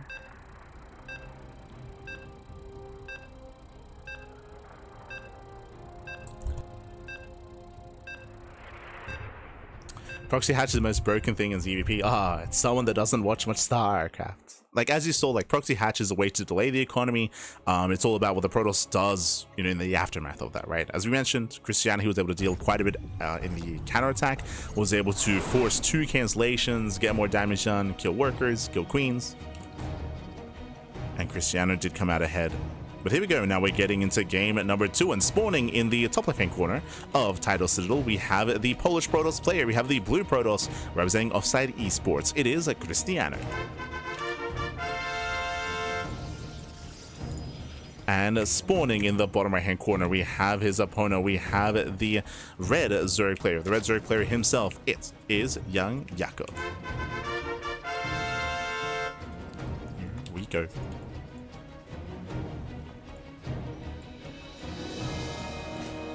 The best way to defend puts you 5 workers behind. You should proxy hatch every game. It's also really important to understand, especially to newer viewers of StarCraft, the soup does lie. The soup does lie in a sense that a Protoss player should have, in general, a lower worker count than their opponent. In a ZVP, that doesn't necessarily put them behind. Usually the Zerg player wants to be up a base, wants to be up in workers to be equivalent with the Protoss army, just because of how armies work, how economies work, how they kind of have these kind of interactions. It is important to understand. Likewise, like, the soup does lie when it comes to how armies are, like, calculated, right? Like, a heavy roach army is high in supply, but it's very low tech. It doesn't scale too well into a longer game, for example. That's why in the last game we did mention how young Jakov, he had to buy time to get into lurkers, but his lurkers were delayed because of the muta play, as a reminder, right? Like, that set him behind because it meant that his Hydrodem was delayed, his hive was delayed, his lurkers were delayed in favor of mutas, whereas he had to get out of roaches into lurkers to compare and to compete against a more immortal Archon heavy composition. Like, one army isn't, like, equivalent to another just in numbers, right? But here we go. We're going to be loading into Title Citadel, going to be loading into game number 2. And so far we do have young Yakov making an extra pair of lings here. Okay, eyes are on our Zerg player. This time going for a standard opener. We do see Cristiano does go for his own standard build. This time is able to expand on location. There's no hatch block or anything of that sort. Again, it didn't really work in favor of young Yakov earlier, and the rush distance by ground is longer on Title Citadel, so it's harder to pull off a block like that compared to Ruby Rock or Tourmaline. On smaller maps, it's more viable just because the drone gets across the map faster to block and to disrupt. Lings do fan out.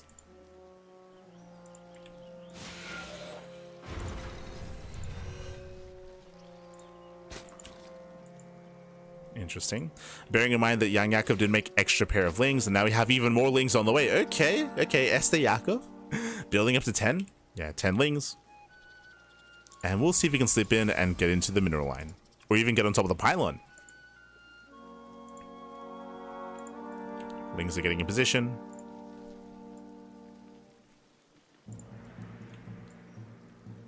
Does go for the dive. We'll see if it goes to the pylon or for the mineral line. Yeah, he's going for the pylon. So cheeky moves here by young Yakov. Adept does pop out in time though. Boys are being pulled and he should not get the pylon. Can he get a probe? He does. Yeah, one probe goes down. He gets one. Just one though. Yeah, just one probe. Slips into the main base. Link speed does kick in. And can he get a second probe? He can. 2 probes do go down. Not bad. Remember, this was 6 Zerglings. 3 probes even. Okay. Yeah, some rough control there from Cristiano. Ooh, and even forced to activate the pulsar beam as well. So not bad. Not bad by young Yakov. Did have to invest quite heavily into lings early on. But hey, you got 3 probes. Waste the energy on the Oracle. Gets 1 adept. And even a second adept is, oh my god, takes out a second adept. And now young Yakov now can drone. Now can free the drone up back at home. He's gotten some nice pickups. He delays the 3rd expansion of Cristiano. He forces extra warp ins. And this is a rough start for the Protoss. Meanwhile, Cristiano going for his Robo on 2 bases. So Robo into Twilight Council. It's going to be the same build. Once again, we're going for a delayed Archon drop. Same build. So it's Twilight Council, Robo into a War Prism, into a Templar Archives, into Archons. But this time, the early game has gone in favor of young Yakov. This time, Cristiano doesn't have the momentum he otherwise did in game 1. Ooh, and he overextends. He overextends with the Oracle. Massive pickup. Ay, ay, ay. It's going to be Lair first out of young Yakov. He's going to rush into the lair, checking his vision. Young Yakov, he did scout the Robo. And he saw the lack of 3rd. He knows. So Yakov, he's aware of the build. He's aware of the build. He's getting his safety Roach Warren, taking his gases. And Yakov, he has a much cleaner start this time.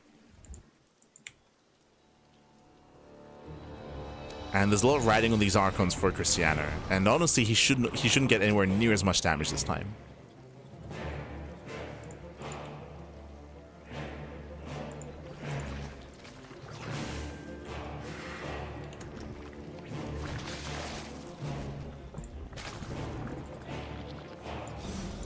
Here we go. Here come the Archons. They're going to be warping in. And again, their goal here is to get into the mineral line, get some drone kills, threaten the queens, deny some of the creep. But last game, we saw that this was in conjunction with the Oracle harass and with the Adept harass as well. This time, they're on their own. And this time, there's no support. We'll get an Overlord. Gets an Overlord. That does supply block. Ooh, that supply block showing Yakov quite heavily, actually. 3 Overlords on the way. Very nice juggling. He can just pick away at the roaches. Gets 1, gets 2. Can he get 3? Not quite. There we go. Does get a 3rd roach. Behind this, building up his Immortals. And once again, he's going for the same kind of style. Same composition. Immortal, Archon, Storm. So a very robust army.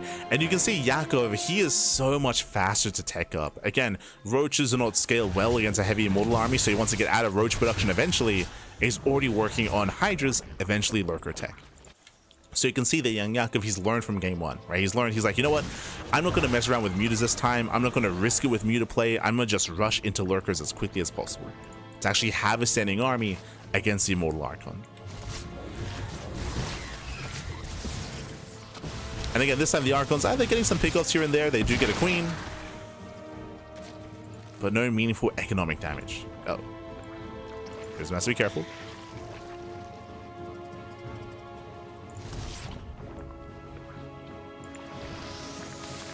As there it is, there's that Lurker den. Young Yakov, he's almost there. He's almost at Lurker tech. And Cristiano, he's kind of missing his window. He's missing his timing. I mean, I say missing it. I mean, it's just been a really rough start. It's been a really rough start here for Cristiano. He's doing what he can, picking off whatever he can. Adepte shade into the third base. So Adepte can one-shot drones. True. Gets in. Gets 1, 2. Getting him to 3. 3 drone kills. Can we get another? Potentially. Not even. Yeah, it doesn't get a 4th drone. Again, it's okay damage, but needs more than this. Overseer scouts the storm. Yakov is aware. Hive is almost complete. And Lurkers will soon be amassing.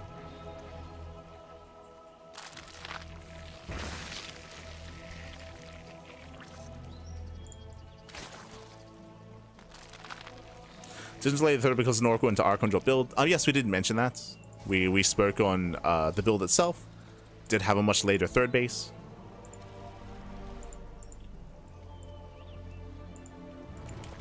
As we mentioned, this is the same build as game 1.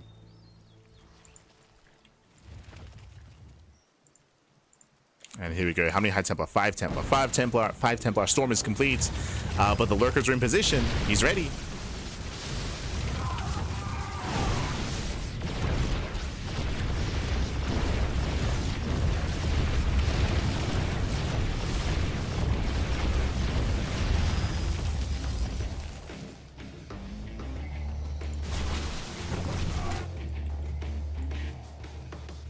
Okay, that's so I was curious to see how Cristiano was going to try to get out of this, because again, he's in a rough position here. He's not able to achieve too much. Yakov is maxed out, Prism is denied, and Cristiano is trying to rush into Tempest. He's rushing into Sky Toss. It's a bold move. We'll see if he can get there. The scary thing is, young Yakov will soon counterattack. He'll soon break out across the map, and there's a big window in time that he can take advantage of before there's any Sky Toss. Oh boy. It's a Hail Mary play for Cristiano, but it's all he can do, right? Roaches, they counterattack, they get into the natural. Cristiano rotates, looking for a way in. So far, Lurkers are keeping up. And here comes the Nidus into the main. The Nidus, Pappy. Oh, and the Roaches are still excelling here at the natural. They still trade well. The Nidus will complete. And Yakov is going to break in. He's going to break into the main base, late warp in, late reaction. Lurkers, they break through.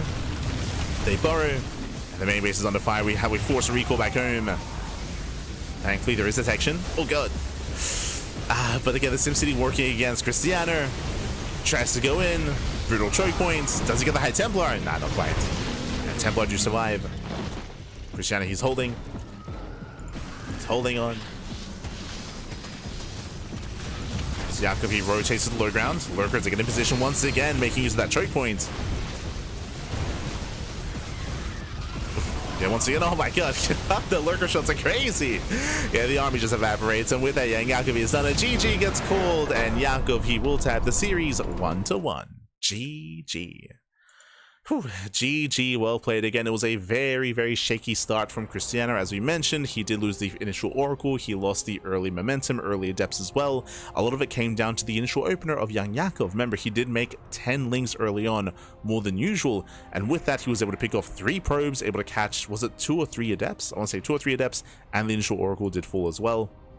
Just a really shaky start there out of Cristiano. It did mean that his follow-up Archon drop didn't really do anywhere near as much as game 1. There was just nowhere near as much support, nowhere near as much momentum to find any damage, to support his army, and to get any real economic value. Just not really gained. Not gained there. Likewise, young Yakov, he had a much more refined response, taking up directly into Lurkers. This time he did not mess around with Muta play, didn't risk it, right into Lurkers. GG. GG. Here we go.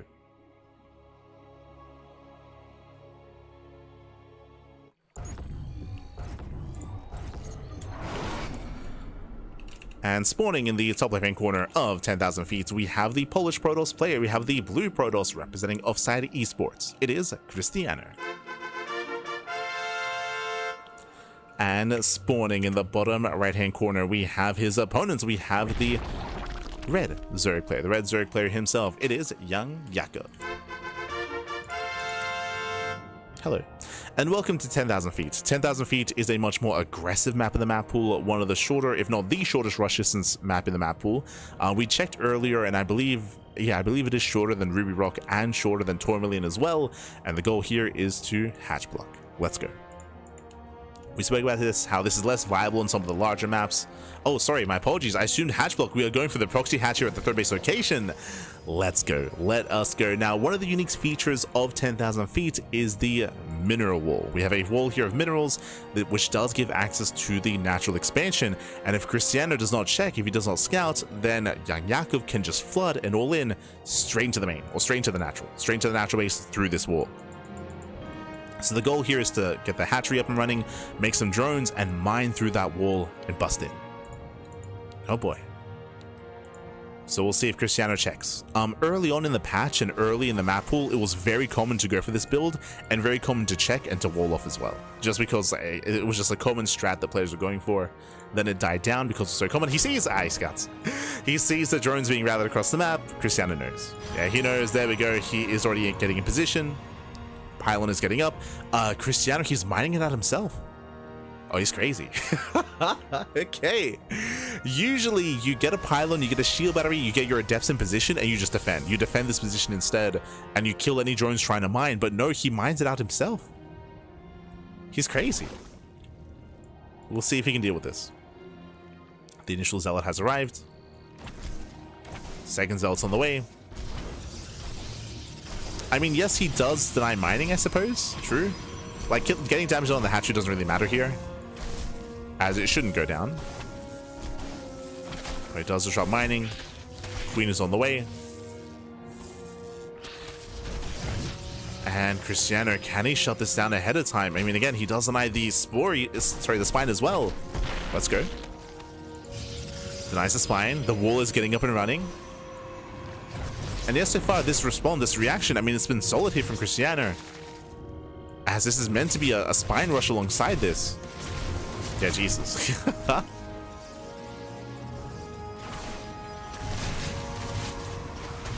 As nice control here, gets away from the surround. Second adept arrives, and Cristiano, he just bullies the army here. Oh my god. Yakov, he can't do anything. He's waiting for more lings, waiting for a surround. Nice control once again, gets into the mineral line, denies any kind of setup. The queen is almost dead. Jesus. And yeah, Cristiano, he's done it. He defends very beautifully here. Snipes the queen. No spines, no drones, no nothing is here. The queen pops out, but is going to get surrounded. Cristiano, I don't think he's lost anything, right? He's lost one probe. Like, the control here was crazy. Finally, one adept goes down. Finally, one adept falls, but again, so efficient with his units, so fluid with his play. And with that, Cristiano, he'll take a lead. Like, this is not going to be dealt with. Like, no shot. No shot, the army's going to go down. Gets another queen. And again, a very proactive style, a very proactive response. Very proactive. Score?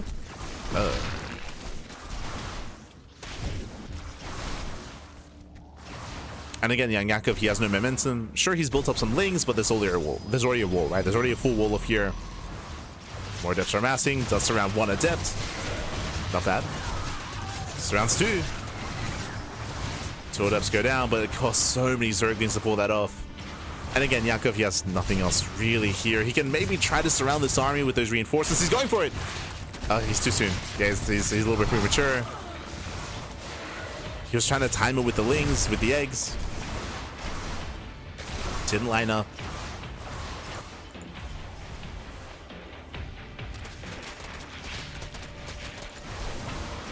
And down goes the base. Down goes the base.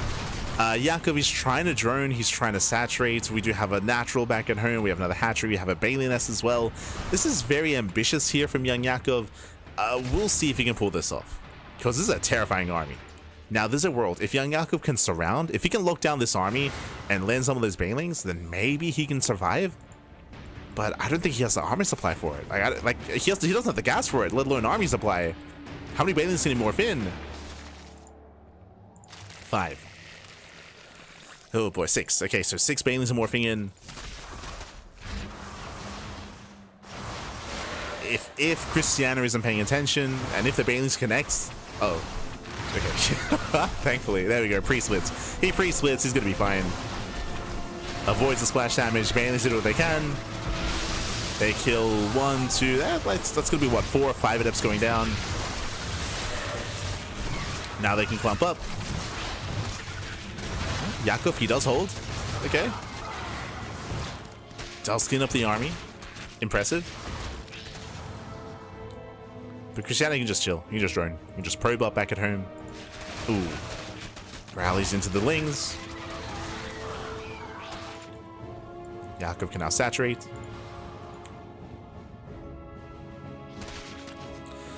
Now, as the game stabilizes and as we get into a longer game state, Cristiano is in a better position. He has his own natural. He's set up back at home. Does re-wall.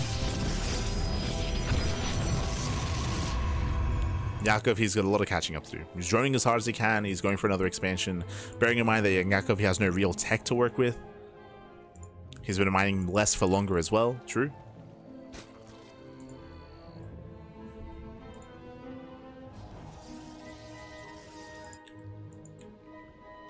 And we'll see if young Yakov can make some magic happen.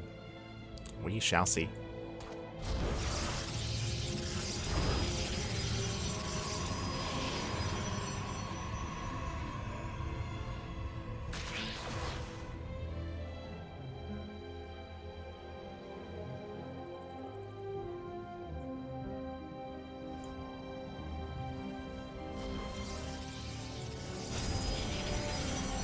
From here, we're going for the follow-up. Stargate into Robo.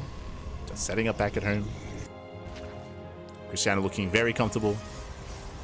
We'll see if Yakov does cut workers at any point. We'll see if he does cut workers at 2 base saturation, at 3 base saturation. I'm curious to see what his plan is going to be. Does get into melee upgrades. Okay, bold move. Let's go. As Cristiano's getting into a heavy gateway count here on 2 bases. And is once again going for the same follow-up here. So Stargate into Robo Twilight Council. It looks like the same overall kind of like goal or trajectory, 3 games in a row, going into an Archon drop.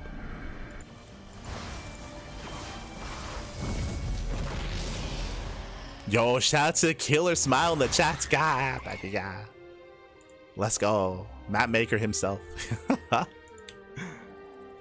Is going to stabilize from here. We'll see if young Yakov can survive the Archon drop. I'm curious to see how much damage is going to be dealt. It's still a very shaky follow-up here from young Yakov. Oh my god, his Oracle takes a lot of damage. The Oracle does take a lot of hits. Gonna be zoned away. Here comes the Temple Archives. The Archons are coming.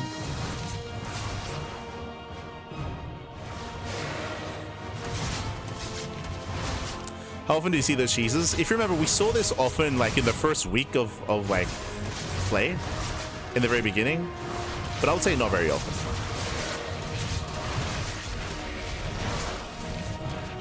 Like during the TLMC era, we saw this a lot more. Oh, but here we go, Depsay do shade in. And drones are just getting picked away. 10, 11, 12 drones going down. Critical damage. This is what we spoke about. We spoke about, is young Yakov going to be able to recover? So far, the answer is no. Like, again, like, he's just been in a really rough position trying to stabilize after the failed proxy. You can see Yakov is re-droning, and we're not done because here come the Archons. The Archon follow-up. Oh, he wants the roaches. He wants them. So far, the roaches, they hold their own. Lings, they get across the map. The Oracle's in position. Nice energy overcharge. Lings, they will still get 4 probes. 4 probes go down.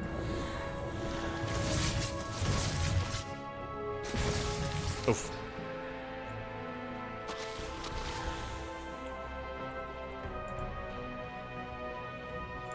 Gets 4 more workers. And Yakov on 3 bases. He's trying to rush into Hive. Infestation bit, Hydrogen. Very tech heavy here. Really ambitious by young Yakov. Ay, ay, ay. We'll see if he can get there. Oh boy. Oh, let's go. Bane's welding in. No reaction. No force field. Up. No force field. He gets in. Very nice. 13 probes go down. Okay, Yakov. We're coming back. We're coming back. 13 probes go down. Cristiano, he had the units to defend, but no reaction. Cristiano, he was distracted. Has Bailey's to do waddle in again. 16 probes in total. Archons at the same time, they get into the mineral line. Yakov pulls away. Yakov, he pulls away. Here comes the lurker den. Yakov, he needs a little bit more time to get into lurker tech. He's almost there. He needs more time. And despite the better start for Cristiano, despite him being ahead, I mean, again, he's losing that lead. He's still building up a very strong immortal account, and there's still going to be a window in time where Cristiano can kill Yakov before lurkers amass. And here he comes. Essentially, it feels like Cristiano's all in. Yeah, Cristiano, he's all in. He's undersaturated on 3 bases. He's not probing. I mean, Cristiano's supply blocked. Now is not the time. The supply block. And Cristiano, he will strike before lurkers, and this can kill. This can kill. Remember, the lurker den is not yet done. Young Yakov, he is vulnerable. He's exposed, and here comes Cristiano with a terrifying army. Takes in a Ravager, gets a Roach, pulls back the Queens, catching out 3 more Roaches, and 3 more Roaches go down. And again, the soup lies, right? Young Yakov, he has an inflated army supply. But we need those reinforcements. There we go. Extra stalkers, extra sentries, base goes down. Once again, locks in the army with the force fields. And Cristiano, he's doing it. Yeah, he is doing it. He just shuts down the Roaches. Roaches, they just melt before the Mass Immortal.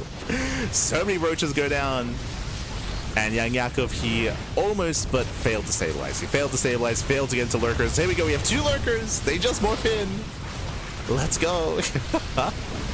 We got 2 lunkers to survive, no detection. We can just avoid it. We can just avoid it. We can just walk into the natural. Gets 1 lurker, there's 1 lurker left. 1 lurker remaining. We got the slow lots waddling in. Let's go. Yakov, is he holding? Can he survive? 7 more Hydras on the way. Yo, I think he is. He's holding on. He's holding on back. Just barely. The power of the lurker. I say that, but Cristiano, he's going to be warping another wave of units. This time charge is done. Charge is complete. And we have 2 more lurkers morphing in. So 3 in total. 3 lurkers in total. But now there's an observer. Files, they... Ooh. Don't quite connect. Okay, detection has arrived. Lurkers are getting focused down. And he's not going to make it. It was close. Ta-da! Yeah, it was close. It was so close. Young Yakov, he almost held on, but GG gets called, and Cristiano, he takes the lead in the series 2-1. GG. Whew. GG, well played. Cristiano does take a lead in the series, and he is 1 game away from making it to the grand finals. Una más, papi, una más. Let's go. Yakov's still alive? Kind of. I mean, as you mentioned, Yakov was doing the best he could to try to stabilize, and he was almost there. A big moment, of course, was Yakov getting into the mineral line with the Banelings. Like, that was a big moment for him that essentially forced the all-in. It also meant that the push was weaker than normal, right? There were less warp-ins, there were less reinforcements, so that was a big moment for Yakov, and he almost stabilized. He almost survived after that Baneling run by. He needed a little bit more time for extra lurkers. Needed a little bit more time. As he had 3 lurkers towards the end of the game, but barely not enough. Let's go.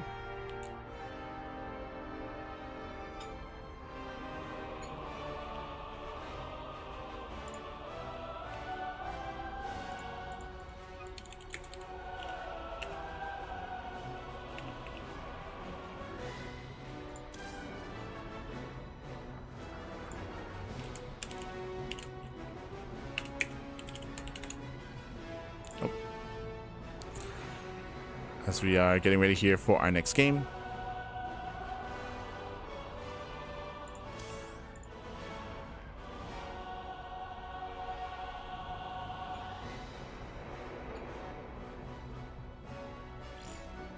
Yeah. Okay, we're going to be loading into White Rabbit.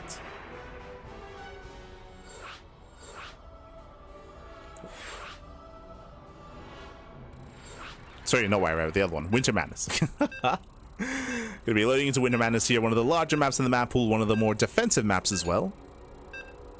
And we'll see how our players will adjust. Let's go.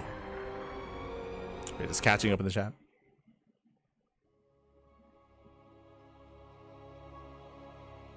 Remember, it was a lot of limited MMR ceiling tournaments? You mean in the TLMC era? Question mark.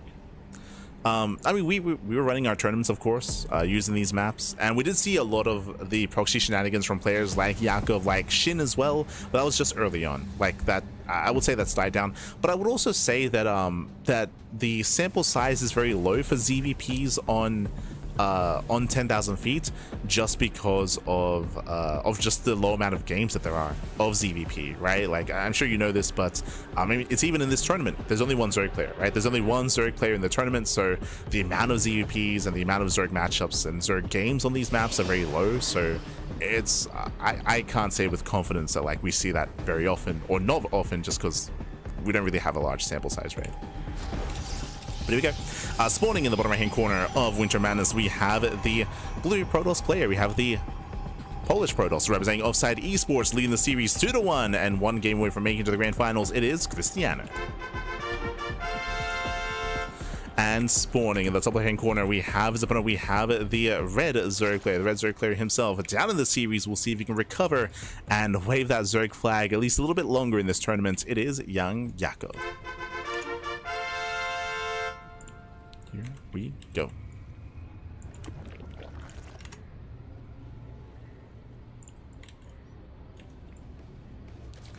As once again, Yakov does go for the hash block here on the natural. Now, what I will say, comparing this to the initial map that we had, the first map of the series, the rush distance by ground is longer. It's going to take a little bit more time for the Zealots and Adepts to get across the map to punish young Yakov.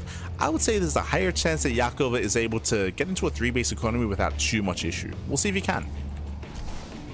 See if he can. Yakov, he does of course expand back at home, taking his gas, getting his pull,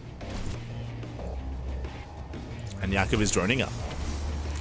Now again, this all comes down to the counterattack. It comes down to the Zealots and Adepts moving out across and seeing what they get done.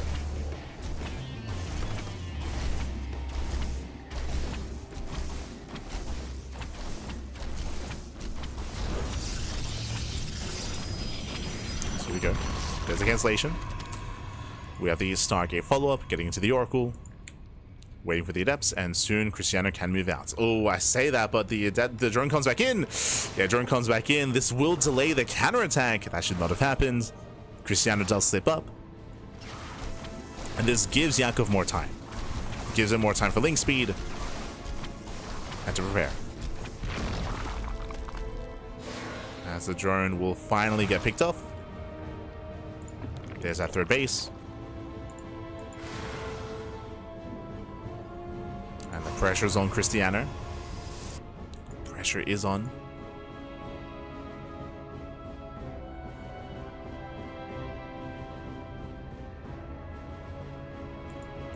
As you mentioned, now we have 10 links on the way. This time we have plenty of health, plenty of progression here on the expansion, and there should be no cancel. Not this time.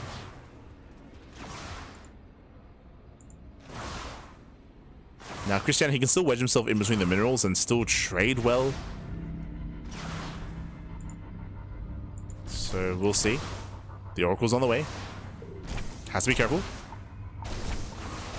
Pulls back, does avoid the surround. Oracle comes in. So far, the Lings are zoned away. Queens are coming in as well. It's going to be close. Yeah, it's going to be close. The hatchery's getting low. Can he force a cancel? Oh, it's going to be clear. Can he get it? He can. He can. He will. There's a cancellation. Very nice pick off. Link speed now kicks in. We do not quite get this around. There we go. Gets one Zealot. Takes down the Zealot. Takes down the other. And Yakov, he will shut this down. He will clean this up. But that's after losing the expansion. Very close. Whew. Okay. Cristiano, he's not done. He's not done. Here comes the second Oracle. He wants a queen. He gets it. Queen goes down. He gets one. Does he get the other? Oh, it's going to be close. And looks like he will. Wow, both queens go down. Takes down both queens, takes down 8 lings. And back at home should be fine. Back at home he has a full wall off. So very nice damage here from Cristiano. I was convinced that he was not going to get the cancel, by the way. There was so much more progression. There was so many lings, the queens as well. But alas, it was barely not enough. Now Jakub is in a rough position. Very rough. And what's scary is that here comes the Archon drop. Not just that, but if Cristiano can keep these Oracles alive, he can support the Archons as well. So we'll see if he can. Gotta keep him alive. Oh. Also, I do apologize about there's like a stutter here and there in game. It's like the EU server is dying a little bit. Ooh, nice thing run by. Delays a third. I mean, again, the third base was already late in regards to this build, so now it's going to be further delayed. So nice run by here by Jakub.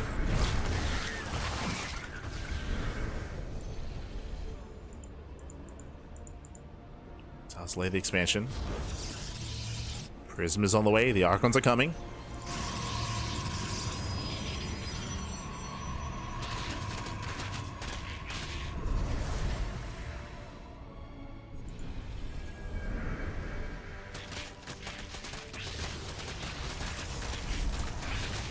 Seems that Jakub plays poorly. True, Jakub. That's why he beat Nightmare, and he's one of the best Zerg players in Europe. True, true. Copium. Watch yourself in the chat.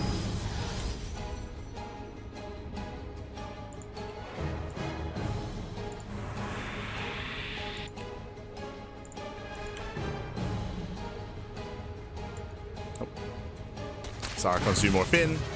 Cristiano shuts down the lings, zones him away, and the counterattack is coming. Where's the Prism? Prism is out. Prism is already. Jesus, we're just pushing. Okay. He's pushing out with the Adepts, with the Oracles, with the Archons. A hefty army here for Cristiano. Back at home, what do we have to defend? No roaches. Yeah, we have 6 roaches in production. The lings, they hit the third at the same time. Does he have enough roaches at home to defend? It's going to be close. It's going to be very close here.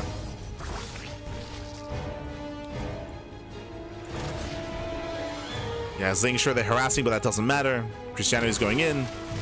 Gets into the roaches. Oof. Flash transfuse. 1 roach goes down. Yeah, he gets 1. High NG Queen as well. No transfuse. But the roaches, it looks like they should pop out in time to defend. Yeah. Whew. Jakub holds. Jakub holds, and he also kills 6 probes. 6 probes go down. The Oracles, they weren't here across the map. And the game will continue. The game will continue here. Jakub survives. Behind this, of course, double Immortal, double Robot production. Once again, Cristiano, he's massing up his Archon Immortal count. And Cristiano is committing quite hard to this. He's making a lot of roaches. He's not droning. Yeah, he's not droning. 4th base just for Larva. It does make some drones towards the end, but he's still very committed here. Going for a massive counterattack back at home. No shield battery. The 3rd base is so exposed. It's so open. Jakub is moving in.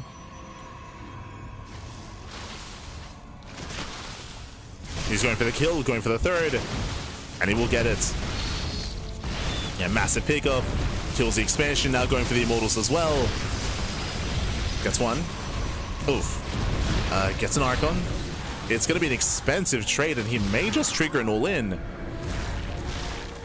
Oof, as he will not escape. A nice shouting by Cristiano. So Cristiano, he may have lost the 3rd base, but we've been in this position before. I'm thinking about the last game we just had, of course, on 10,000 feet. With Cristiano losing his economy, losing all of his probes, and then being forced into a 2-base all-in. So we'll see if young Jakub can survive the counterattack. He's massing up more lings, more hydras. Cristiano, for now, he's staying home. Staying back at home with his main army. Jakub is spotted.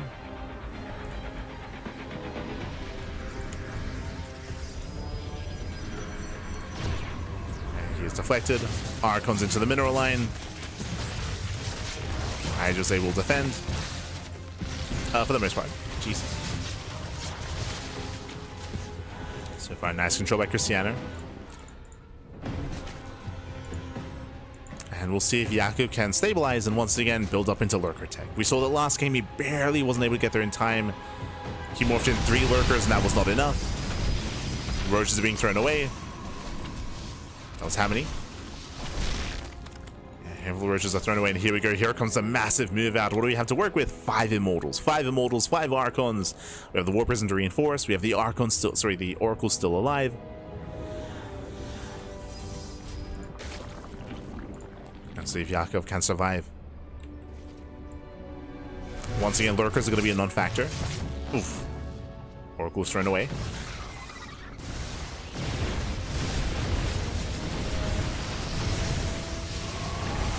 Yeah, with this, the base goes down. Cristiano, he does engage with the roaches, but there are more Hydras coming in behind this. And we need more force fields. Yeah, we need more force fields. Hydras, they start to step in. No more sentries left. Zealous will close the distance. No, they trade well. Zealous trade well initially, but there's just not enough here. Yeah, there's not enough buffer, not enough support. Jakub, he's holding. He's holding on back. We need more Zealots. And it's not enough. There's just not enough here. The immortals are exposed, and Jakub, he will clean this up. He shuts out every single immortal. Yeah, if only there was another wave. And now Jakub can embrace lurker attack. Now he can defend, he can survive. As long as it doesn't ever extend. Has to calm down. And the upgrades are coming. We have lurker range on the way, adaptive talents as well. Jakub, he's almost there. Cristiano, he's still very committed and he's not stopping. Which makes sense. But this time there are lurkers. This time 6 lurkers are morphing, and it should be a cleaner defense this time from Jakub. Currently 0 detection. Cristiano, he has the observer on the way, but his detection is not ready yet. Passing around by. Orders are moving in, lurkers are revealed.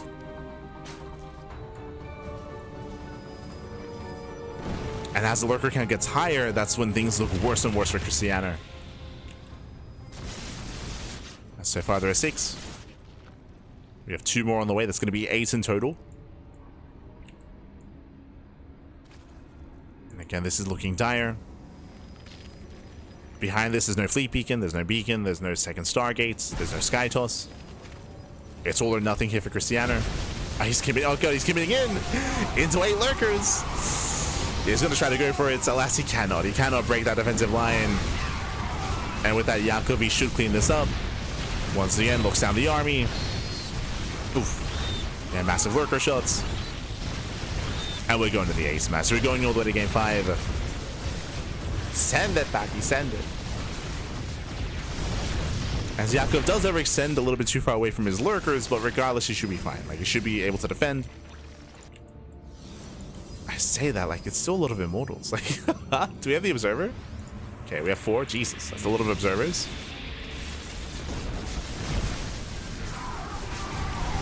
Cristiano trying to force his way in. It's not pretty. He's trying to. Yeah, very ambitious here from Cristiano, but alas, he just does not have enough. He cannot just force his way through a line of lurkers. That's not gonna happen. Not like this. As he's down to the final immortal. Final Archon. It all goes down. Whew.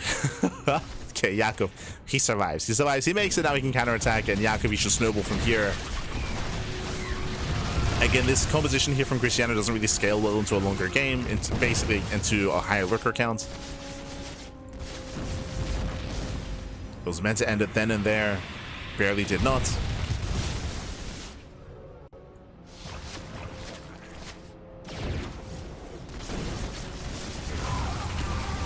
Once again trying to make his final stand. Rushing into lurkers.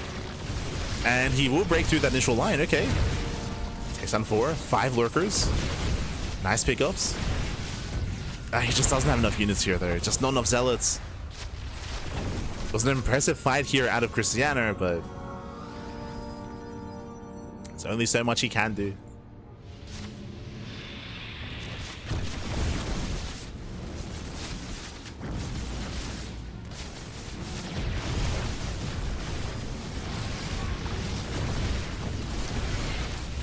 as Yakov steps in.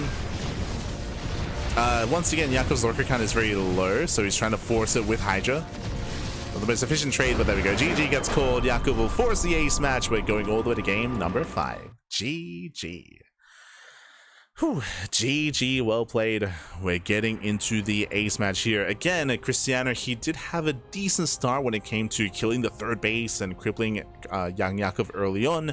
He was going to try to go for the kill, essentially, as he did attempt to, though. Again, longer rushes, spike round, also very committed. This was pre-storm or pre any real reinforcements either. It was very close, very clutch, but young Yakov, he eventually got into his lurkers, was able to have a cleaner defense from there. GG. GG, well played.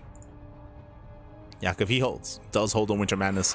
And what map are we loading into here for the ace match? We're going to be loading into the Old Republic. Let's go.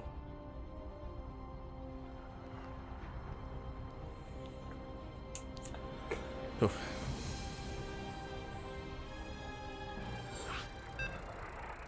You need huge balls to see those lurkers there and run straight through. Again, as we mentioned, Cristiano, he was completely all in there. Like, he had no intention to extend the game or to take up further, is what I mean.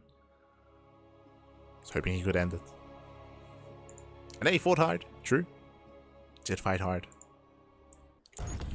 But here we go, we're getting into the ace match, and spawning in the bottom left-hand corner of the Old Republic, we have the Polish Protoss player. We have the blue Protoss representing Offside Esports. It is Cristiano. And spawning in the top right-hand corner, we have his opponents. We have the red Zerg player, the red Zerg player himself. It is young Yakov.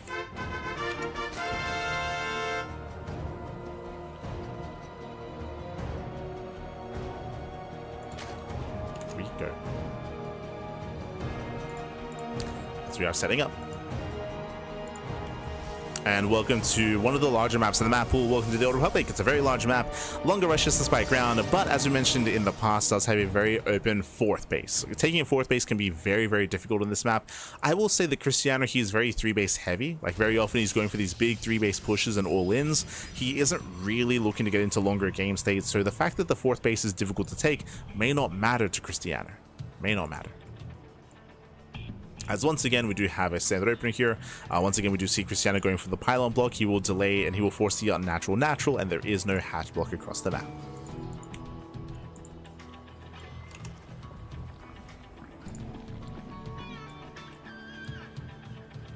We're going for the ace proxy hatch. We only saw that twice in this series. Only twice out of 5 games.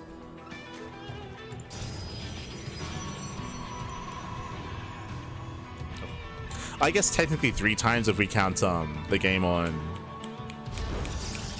10,000 feet. True. Which was done a little bit differently.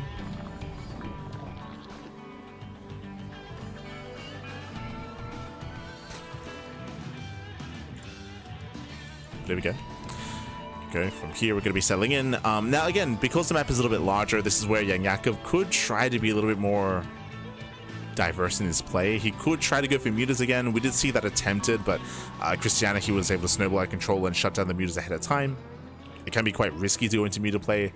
Otherwise, I wouldn't be opposed to young Yakov being a little bit greedier early on and getting into a faster lurker den like we saw in game 2. Like, game 2 was very dominant from young Yakov as he shut down the build of Cristiano quite hard. We'll see.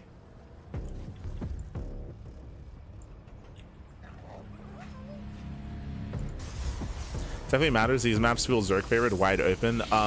This is why I did mention Cristiano's play style doesn't really lend towards longer and later games. I would agree, and I would say that if Cristiano was trying to play standard and trying to play defensively and try to macro up on 4 bases, this map would work against him. But that isn't how Cristiano's been playing. Like, that's not like reflective of Cristiano's play style.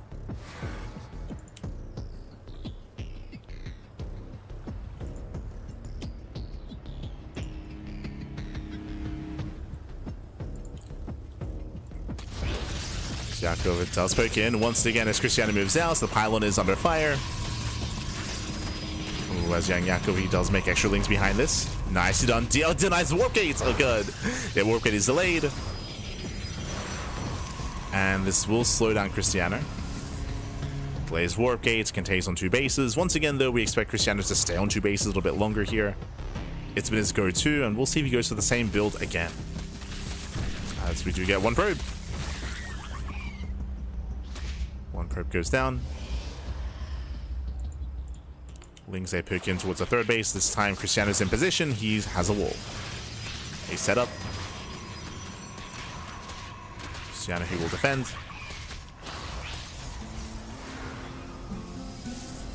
And once again, Robo. So once again, Robo, Twilight Council, Temple Archives, Archon drop is on the way.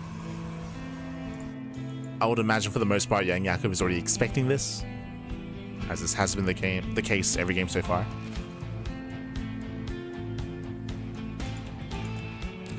But I will say, because of the early aggression from Yang Yakov, this means that we've seen less aggression from Cristiano. So there's been less pressure on the Zerg player. The Adepts have been stuck at home for that much longer, and just now moving out.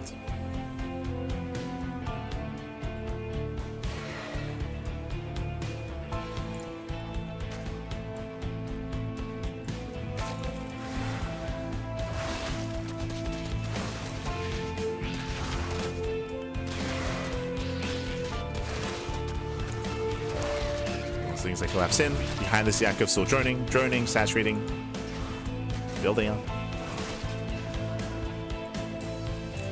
Yakov is going lair first this game. Interesting. He's going lair first. We're not going into an early Eva chamber to +1 melee. You have my attention. With this could be just a heavier Roach Hydra composition instead, which is safer, for sure. It's a safe way to play.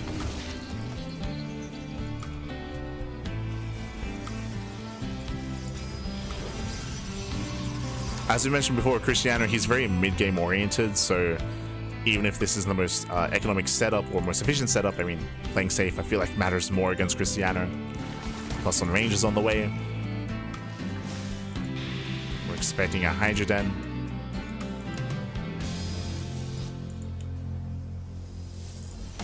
As Cristiano, he does have the Oracle. Despite that, probes will go down. No shield battery. Yeah, no battery. Probes are falling. That's going to be 5, 6, 7 probes. Oh, he's going to lose everything. Yeah, he's going to lose entire mineral line. The Archons, they're idle across the map. 12 probes go down. Massive Pigos. 14 every worker here at the 3rd base. Ay, ay, ay. And again, no units to defend, no Adepts, no shield battery, no nothing. And Cristiano, he's in a rough position here. Cristiano falls behind. These Archons, they got a lot of work to do. A lot of work to do. Behind this, there's that Hydra Den. And Yakov is just looking very comfortable. Very comfortable here.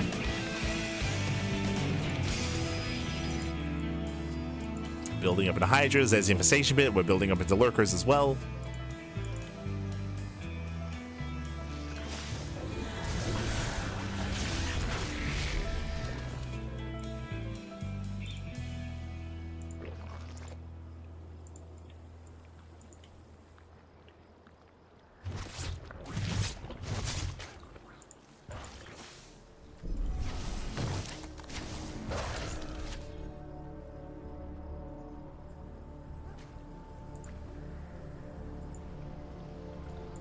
Yes, Cristiano's going to have a hard time turtling up. From here, he's going to try to build up in towards Storm and towards a later timing, but this is where what we mentioned earlier actually is going to be impactful. We spoke earlier about how difficult it is to defend the 4th base, and that is going to factor into this game now.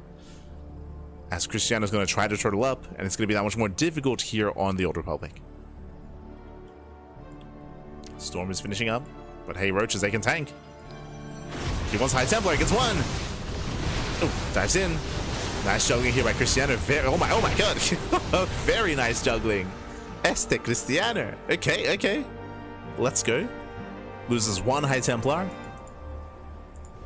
1 Templar goes down. Cristiano, he does survive. He does hold. Very impressive micro.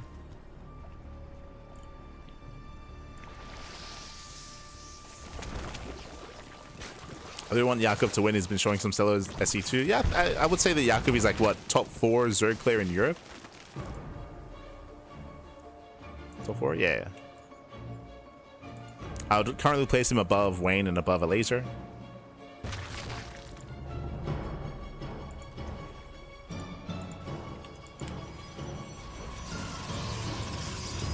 Well, Yakov, he beat Rogue the other week. It's like 2 weeks ago he beat Rogue. Here he beat Nightmare. It's been on that grind.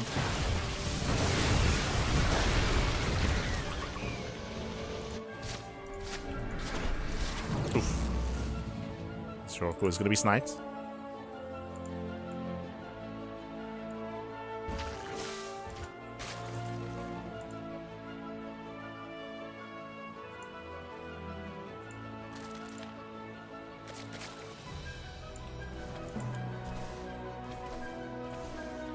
And we're maxed. Yangaku is maxed out. Again, as you mentioned, like Cristiano just had a really rocky start to the game, losing the entire mineral line here at the third base. He's trying to switch into Sky Toss, but Yangaku should be looking to end the game before that happens. He's here to end it. He's going to be here to close things out. It's going to have to be a very impressive defense here by Cristiano. We'll see if he can survive that. But a laser, yeah, I would say easily. That is also partly because a laser has been, he switched to AoE 4 for a long time. He did switch to Age of Empires 4 for a long time this year. Only recently switched back. Here we go. Nice into the main base, the lurkers they bust in. At the same time, we have roaches in the mineral line, probes are going down, and Cristiano is being pulled apart. Yeah, nothing to defend here in the main. Zelse cannot touch this army, no detection. Observers on the way. And the carriers will eventually clean this up, eventually. Detection has arrived. The lurkers, they keep going in. They keep going in. 40 probe kills. 40 probes, Hydra's reinforced, Queens as well. Trying to go for the carrier. Trying. Ah, he's going in. As carriers do pull away, we have a 4th carrier in production. Cristiano, he's all in. He's all in. He's rattling everything across the map. His charge lots, the storm, the immortals, the everything.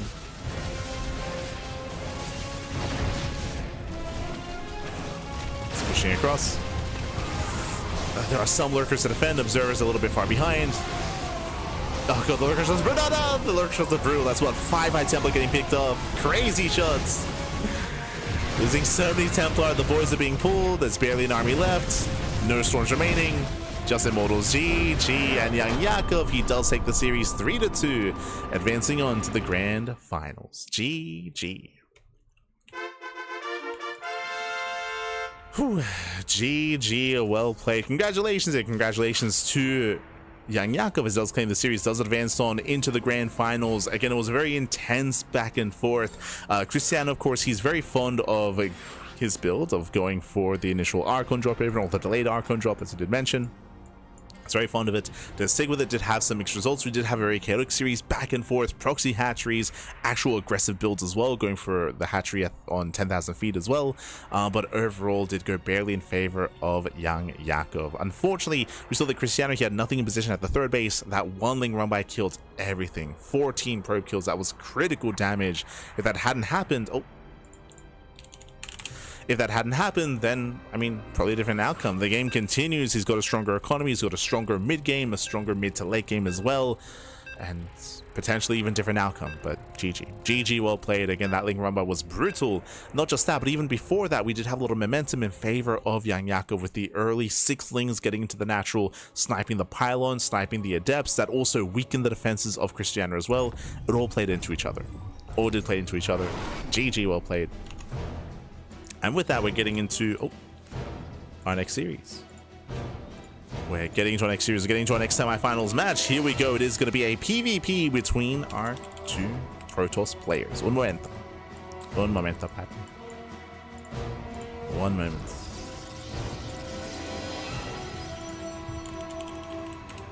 Beautiful. Okay, spawning in the bottom left-hand corner of Tourmaline, we have the blue Protoss player. We have the blue Protoss himself representing Team Little Fairy. It is Shameless. And spawning in the top right-hand corner, we have his opponent. We have the red Protoss player. The red Protoss himself representing Team Liquid. It is SKillous.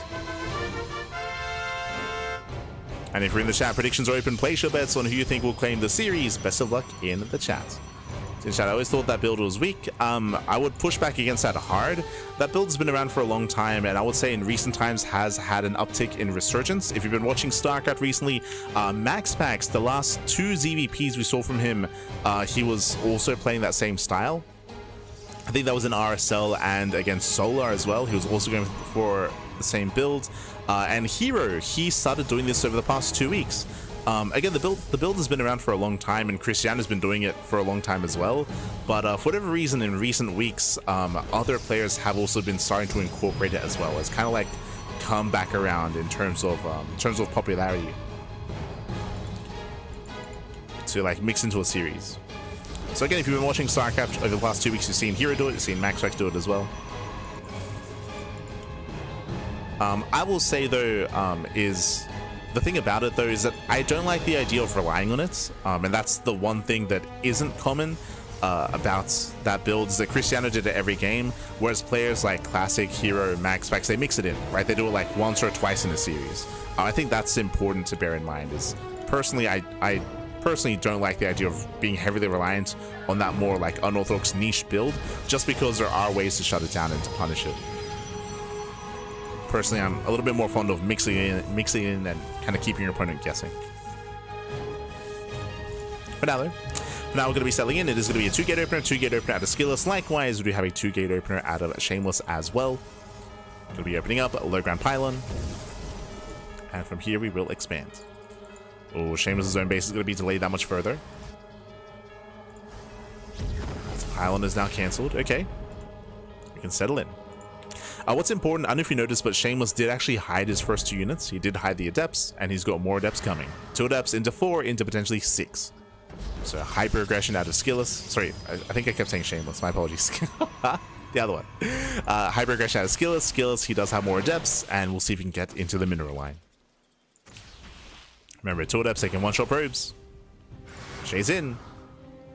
Ooh, no expansion yet. SKillous has yet to expand. Oh, sorry, Shameless is yet to expand. God damn. Why am I mixing them up? SKillous, let's take as natural. Shameless back at home is expanding. Oh, setting up for a proxy. Okay. Pylon has been set. Again, Shameless's base was delayed in favor of extra Stalker Warp in, so he does have the greater army. True. In a head-on fight, he will come out on top. And SKillous, these Adepts are built to harass. Shield batteries on the way. I do favor Shameless here initially in the initial fight. He's moving in. Going for the Stalker, gets 1. Yeah, 1 Stalker goes down. Doesn't quite get the other. Sarge steps in, and the shield battery does complete. Whew. SKillous holds. Okay, SKillous, he does hold on.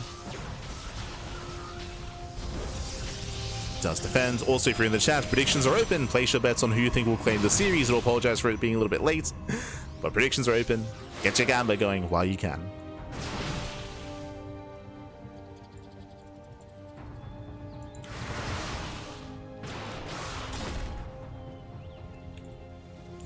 Also used to skip Stargate. No, you usually get a Stargate first.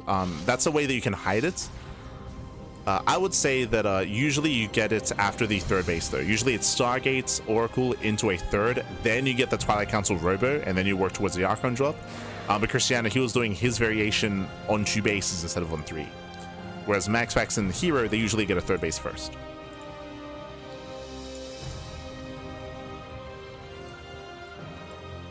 Then they get the Robo Twilight Council after the 3rd starts. Just as a heads up.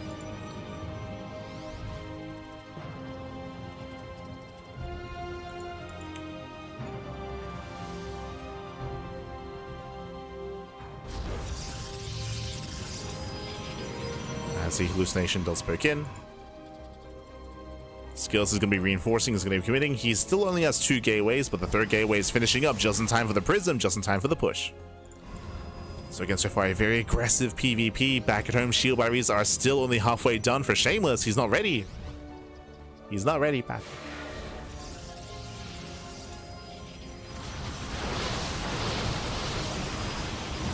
That takes down the initial Stalker. The Immortal's trying to push in, a little bit awkward here, but the boys are being pulled. Yeah, they're trying to be at least. So far the force feels a zone away. Here come more reinforcements, and SKillous, he is overwhelming. Oh, Prism has to pull away. Prism does tank a shot. Oh. Yeah, tanks a volley, but no more reinforcements, and Shameless, he's barely holding on here. I mean, I say he's holding, did lose the mineral line. Yeah, he lost the mineral line, lost the economy. 14 probes go down, Warping does complete. And SKillous, can he do it? Barely not. Yeah, barely gonna be forced back, and sure, he was able to cripple the economy, but he didn't make any probes himself. Like, this was an all-in. This was essentially a 1.5 base all-in at a SKillous. He fails to kill Shameless, does cripple, but now we have an even economy. Okay. We're even on workers, even on bases. Shameless does survive.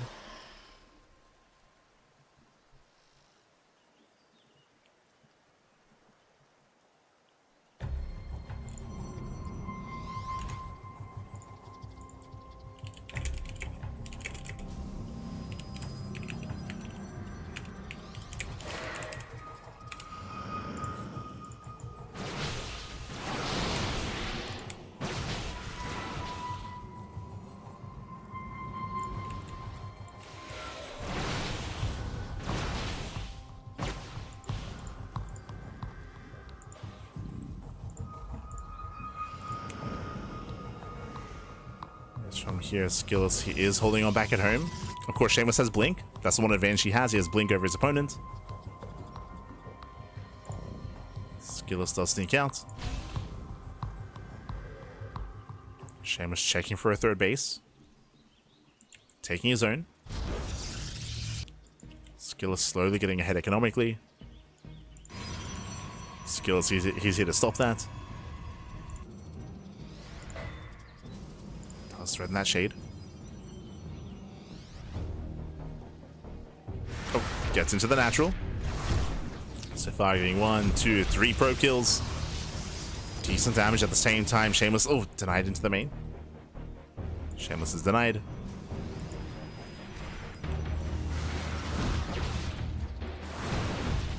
Oh. So far that's still gonna be 7 probes, not bad. 7 probes go down.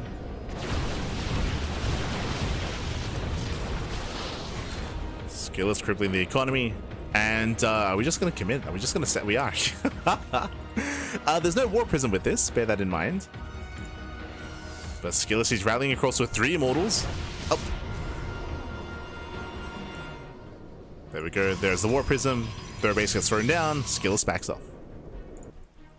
So after a very chaotic and really intense early game, we're slowing things down, we're backing off, both players are expanding, and the game may just slow down. May just slow down from here.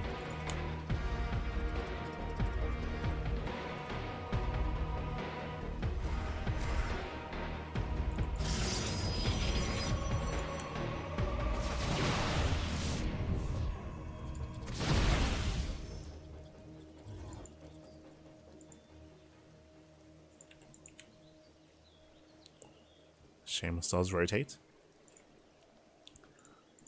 Does pull away, does rotate around. And we'll see if we can pick up an immortal. Speaking of, triggers the shields. Does want it. And not quite able to pick it off. Again, SKillous just trying to defend, just trying to turtle up with immortals. As he goes to the backstab. And for the most part, our players are just building up, getting to charge, eventually into Archon production. SKillous, he does have a scary high immortal count though, and we'll see if that continues. He's warping in more depths. Shameless sees an opening, he gets one! Gets one immortal. Nice pick off. Better trade for Shameless. At the same time, SKillous, he's slipping into the main. Headed for the natural.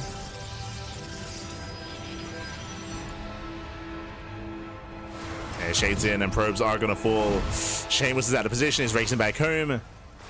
Oh, a couple of shots are misaligned, but there we go. 5 probes going down. More DTs, sorry, more adepts into the main base. 7 probes do fall. Not bad. Prism is still alive.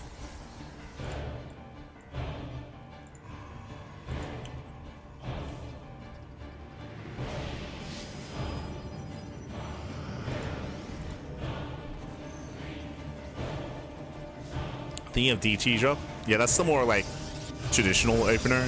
Is Twilight Council into Dark Shrine on 2 bases. That is seen by creator. That is still seen by Hero as well. If you watch, it was Hero versus Rainer.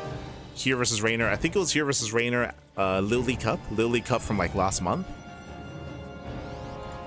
Hero does that as well, but Hero, his variation is different. If you watch Hero execute his DT build, he doesn't morph in Archons. He morphs in Dark Templar, then he morphs in more Dark Templar, then he goes into Shadow Stride. Like, he's done that like a couple of times.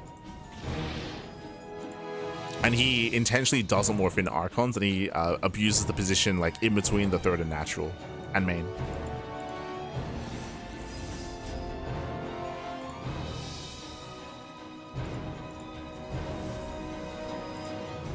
But that's specific to Hero. Like, I don't think I've seen anyone else do that. Like, it's crazy.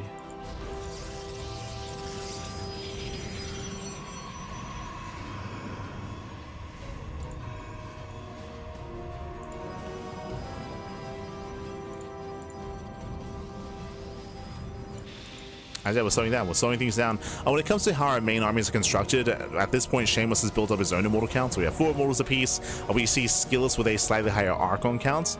Likewise, he's also got more Zealots as well, but it comes down to the engage. Ideally, the way this works here is that Archons, they do want to close distance and get on top of the Zealots. Ideally, you want to hold position your Zealots and pull them back and not aim move them in until the Archons are dealt with. If you throw away too many Zealots too quickly, then you'll lose your buffer and you lose your army. You lose the fight. So we'll see how Skillous does engage. He'll be the first to max out. +2 is finishing up. Rotating towards the natural. Here can do hero builds. True, true. Ooh, as the Zealots are a little bit too far in front. And Zealots are gonna fall. Immortals do push in. Better concave here from Skillous. He has a better engage. Breaks through the initial Zealots, takes down the Immortals as well, and Skillous he will overwhelm. GG gets called, and Skillous, he does take game number 1. GG. Whew. GG, well played. Again, a very intense game 1 here. We had Skillous going for the initial all-in, and the all-in failed, but he killed 14 probes. That was good enough. It's good enough. The game continued from there. We did have a bit of a back and forth. Skillous did a great job at harassing with the depths, non-stop at depth harassing the natural and the main base, keeping the economy in check, and snowball from there. GG. GG, well played. Skillous takes the lead, and now we're jumping to game number 2. Jumping to game 2. Bearing in mind, of course, Yakov is waiting for the winner of the series in the grand finals. Waiting in the finals for one of 2 Protoss opponents. Oh boy.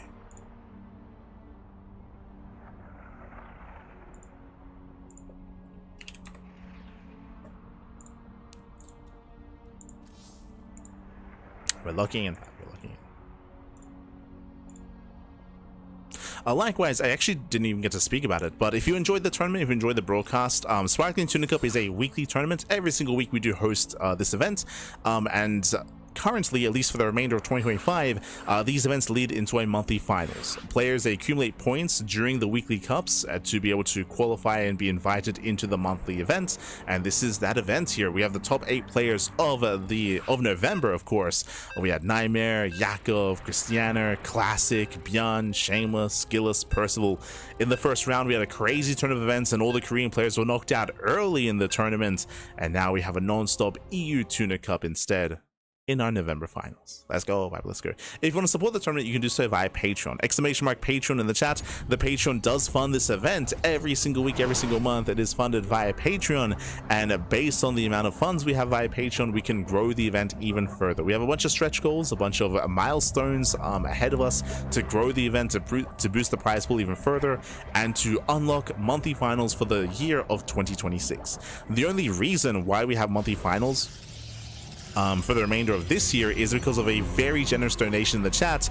$2,000. $2,000 were donated via the chat, and that has allowed for these monthly finals to actually take place for $500 finals. So that was for September, October, November, and December. So each of these events is 500 USD. Again, all funded by a very generous Very generous and very passionate fan in the chat, so thank you so much. And again, our Patreon is set up to get to that point as well, if we can grow the Patreon. If we can grow the Patreon, then we can get there for 2026. For now though, we're jumping in. Spawning in the top left-hand corner of 10,000 feet, we have the blue Protoss player. We have the blue Protoss representing Team Little Fairy. Down in the series, it is Shameless. And spawning in the bottom right-hand corner, we have the red Protoss player. The red Protoss representing Team Liquid. It is SKillous. Here we go. So we're jumping in. So far, 2 gate openers all around. No one is cutting corners, and we'll see if anyone does decide to send out a probe and send out a pylon. Now we're settling in.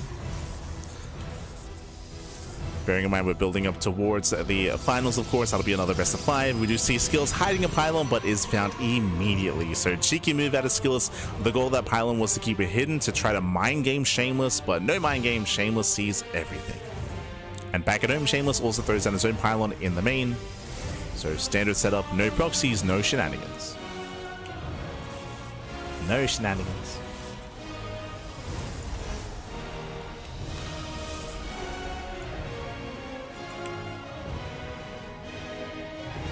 Oh, I that Magnath in the chat.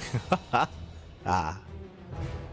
Good to see you, Pappy. Good to see. When are we seeing a Magnath play in a Tuna Cup? That's what I want to know. True, true. Este Magnath.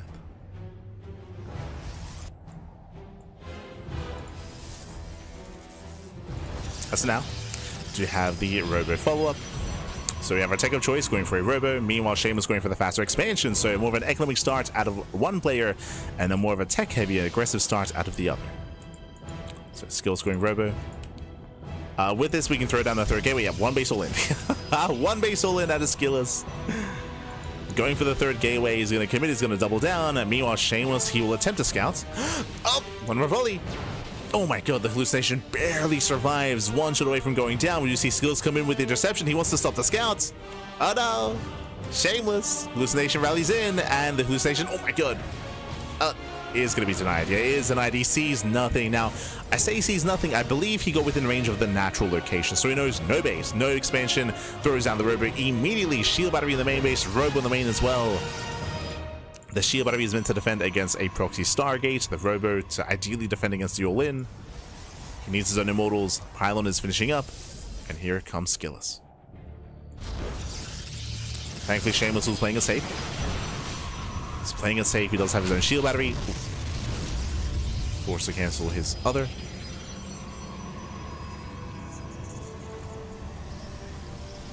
Forced to delay.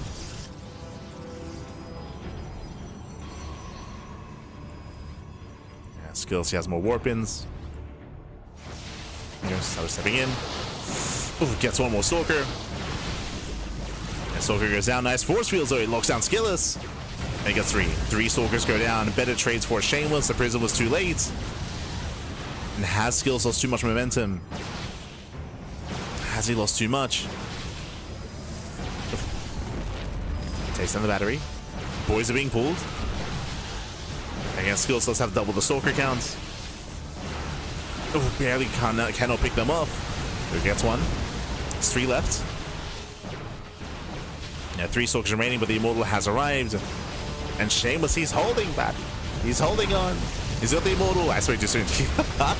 Yeah, Force Field locks him in. Immortal gets picked up. But these Stalkers are so low for Skillous. It's still enough though. Yeah, it's still going to be enough.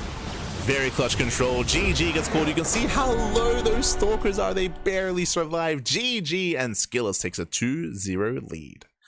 Whew.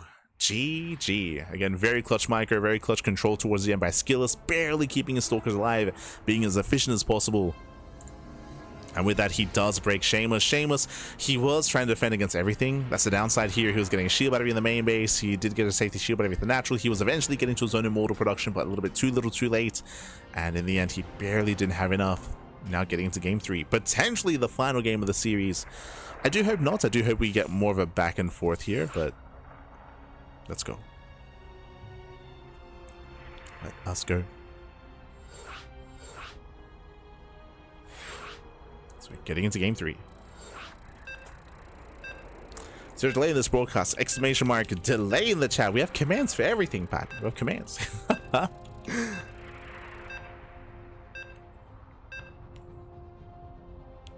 Yeah, outside of the default delay that the stream has, which is like a couple of seconds. Live, papi, live. And spawning in the top right hand corner of the Old Republic, we have the blue Protoss player. The blue Protoss himself, he is down heavily in the series. Can he bounce back? Can he recover and make a series out of this? The pressure is on. Representing Team Little Fairy, it is Shameless. And spawning in the bottom left hand corner, we have Isabella, we have the red Protoss player. Representing Team Liquid, it is SKillous. Here we go. Here we go. So we're diving into the potentially final game of the series. I mean, I hope not. I hope we get it back and forth, but the pressure is on Shameless. We gotta bring it back. Again, Este Nikita, he was on a little bit of a hiatus post EWC. Took a bit of a break. Now he's back in full force.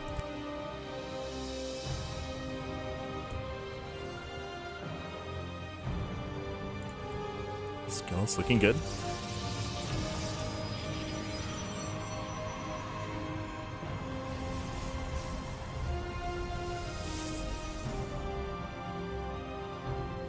Perks into the main base.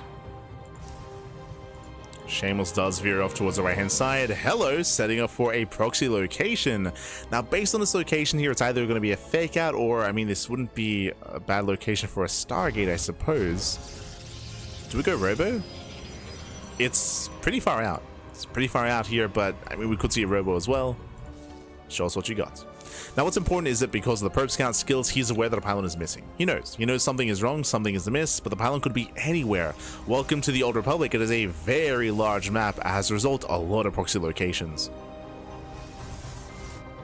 Sniper core is done, and it is the Robo. One base all in out of Shameless. He's going to commit. It is technically on Shameless's half of the map, but regardless, going for the all in. Back at home, SKillous, he does go for his own defensive Robo on one base. He throws in his Robo. The difference between this game and last game is that Shameless, he went for a Robo after expanding. Here, it's Robo before expanding. So faster Robo, faster immortal production, faster War Prism as well. So a very safe build here by SKillous. Meant to hard counter a proxy, and he sees everything.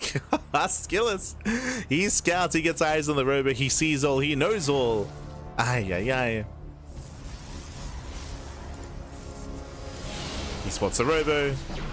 Now it's not the time. He's supply blocked. No, he's supply blocked. Shameless. Oh, yeah, yeah. Not like this. There was no pylon in production. There was no. Oh, sorry. There was a pylon on the way, but a brutal supply block as well. And I think it got thrown down as the game ended. Am I crazy? Like, the pylon was in production at the end there, but yeah, there was no pylon in play once he started the immortal. Brutal supply block. GG, well played. Of course, the scout was also brutal as well. And SKillous, he will take the series, take it 3-0. And with that, SKillous, he will advance on to the grand finals. Congratulations to SKillous. My condolences to Shameless. Shameless is a very strong player. He's a good player in his own right. He's one of the best Protoss players in all of Europe. But in this series, in this back and forth, SKillous did come out on top. GG. GG, well played. Congratulations to SKillous. And now we can have a look at the bracket itself. Exclamation mark, be in the chat to have a look back yourselves. Oh. Exclamation mark, be in the chat, and let's have a look here again. We've had a crazy turn of events. Young Jakob, he took down Nightmare 2-0. He had a very intense back and forth against Cristiano. He barely won that series 3-2, making it to the finals. Meanwhile, we have SKillous. SKillous took down Percival. SKillous took down Shameless, and now SKillous is going to be Young Jakob's opponent in said finals. I also don't want to take away from Shameless because, hey, who did Shameless beat to make it to the semis? ByuN. He beat ByuN 2-1, so Shameless had a very, very strong showing in the quarterfinals. to take down ByuN of all players. Again, Shameless is a very strong player in his own right. It's just in this matchup, in this PvP, things didn't quite turn out in his favor. Things were a little bit unfortunate there in regards to, especially game 2 and game 3. Like game 2 and game 3, late scouts, late realization of the all-in in game 2, and here in game 3, just getting supply blocked at the wrong moment, and of course being scattered as well was unfortunate. GG, well played. As Veto's underway, and we're getting ready for the grand finals. So it's a grand finales, papi. Again, this is going to be a best of 5 finals. Best of 5.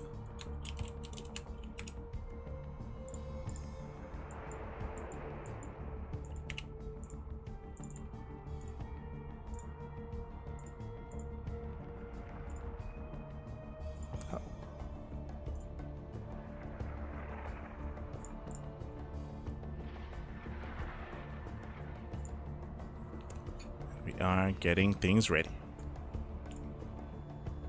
They're just catching up in the chat. Whew. Skills best matchup is PvP. Maybe. I think I might agree with that. Like we have seen Skillous pop off against like Showtime and Max in the past as well. I would say Skillous' worst matchup, his weakest matchup, maybe that's a better way of putting it, for a long time is his PvZ. His PvZ is his weakest matchup, and hey, that happens to be his current opponent. True. Okay, let's go. Yakov's been playing against nothing but Protoss here tonight. And Yakov did struggle against Cristiano. Like, again, that best of 5 between Yakov and Cristiano was very clutch, was very close, was very intense, very back and forth. Cristiano did prove to be his biggest threat. Can Skillous compare? And does Skillous have another approach as well? I'll always remember, it was, I think it was last year. Yeah, I think it was end of last year, if not beginning of this year. Skillous, he actually gave Clem a shout out because Clem, of course, has been playing a lot of Protoss, and Clem actually gave Skillous a build that he used to beat Solar during the qualifiers. Was it during Stars Agora? Was it the Stars Agora qualifiers? At the beginning of the year? God, I can't quite recall, but it was during one of the big qualifiers that Skillous beat Solar, and then he credited Clem for giving him a build for PvZ. Just crazy. Este Clem.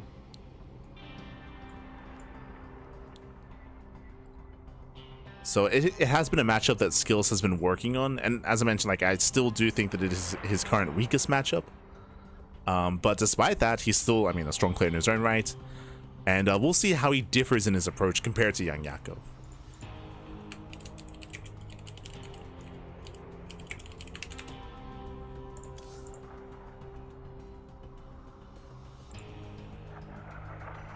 Here we go.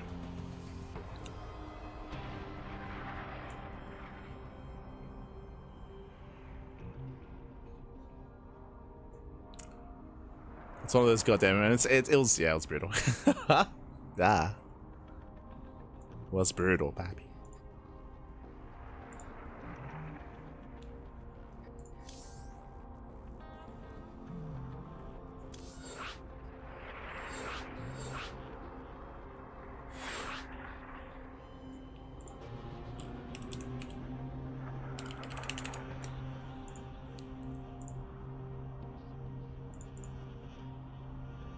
Oh, here we go.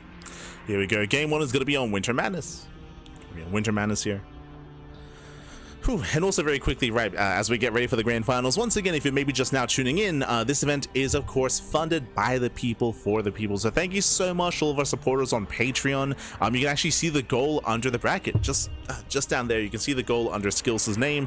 We currently do earn 619 USD a month via our Patreon out of the next goal of 670. We've almost reached our next goal, but again, all that money does go towards the tournaments. It goes towards Sparkling, Tuna Cup, the weekly tournaments. It goes towards Duckling Open and Masters One Open as well. We run 3 tournaments, 2 monthlies and 1 weekly, and it is all funded via Patreon. So thank you so much, all of our current patrons. Thank you so much for all of your support, and of course, this is helping to fund the events. It all goes straight to the players, of course, to the prize pools, to the prize money, to boost the prize pools of Sparkling, Tuna Cup, and a future goal is to allow for these monthly finals to be a regular thing coming into 2026. Once again, the reason why we have monthly finals for September, October, November, and December of this year is due to a very generous and very passionate fan in the chat for donating donating 2,000 USD. 2,000 USD was donated to be split up between these 4 monthly finals. So big shout outs and big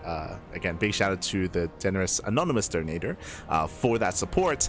But again, our Patreon is designed to build up to that point as well coming into next year through support on Patreon, so we can get there as well coming into 2026 to help us reach that goal.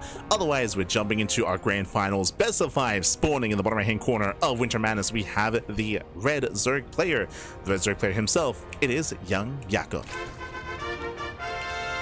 And spawning in the top left hand corner, we have his opponent getting hatch blocked, by the way.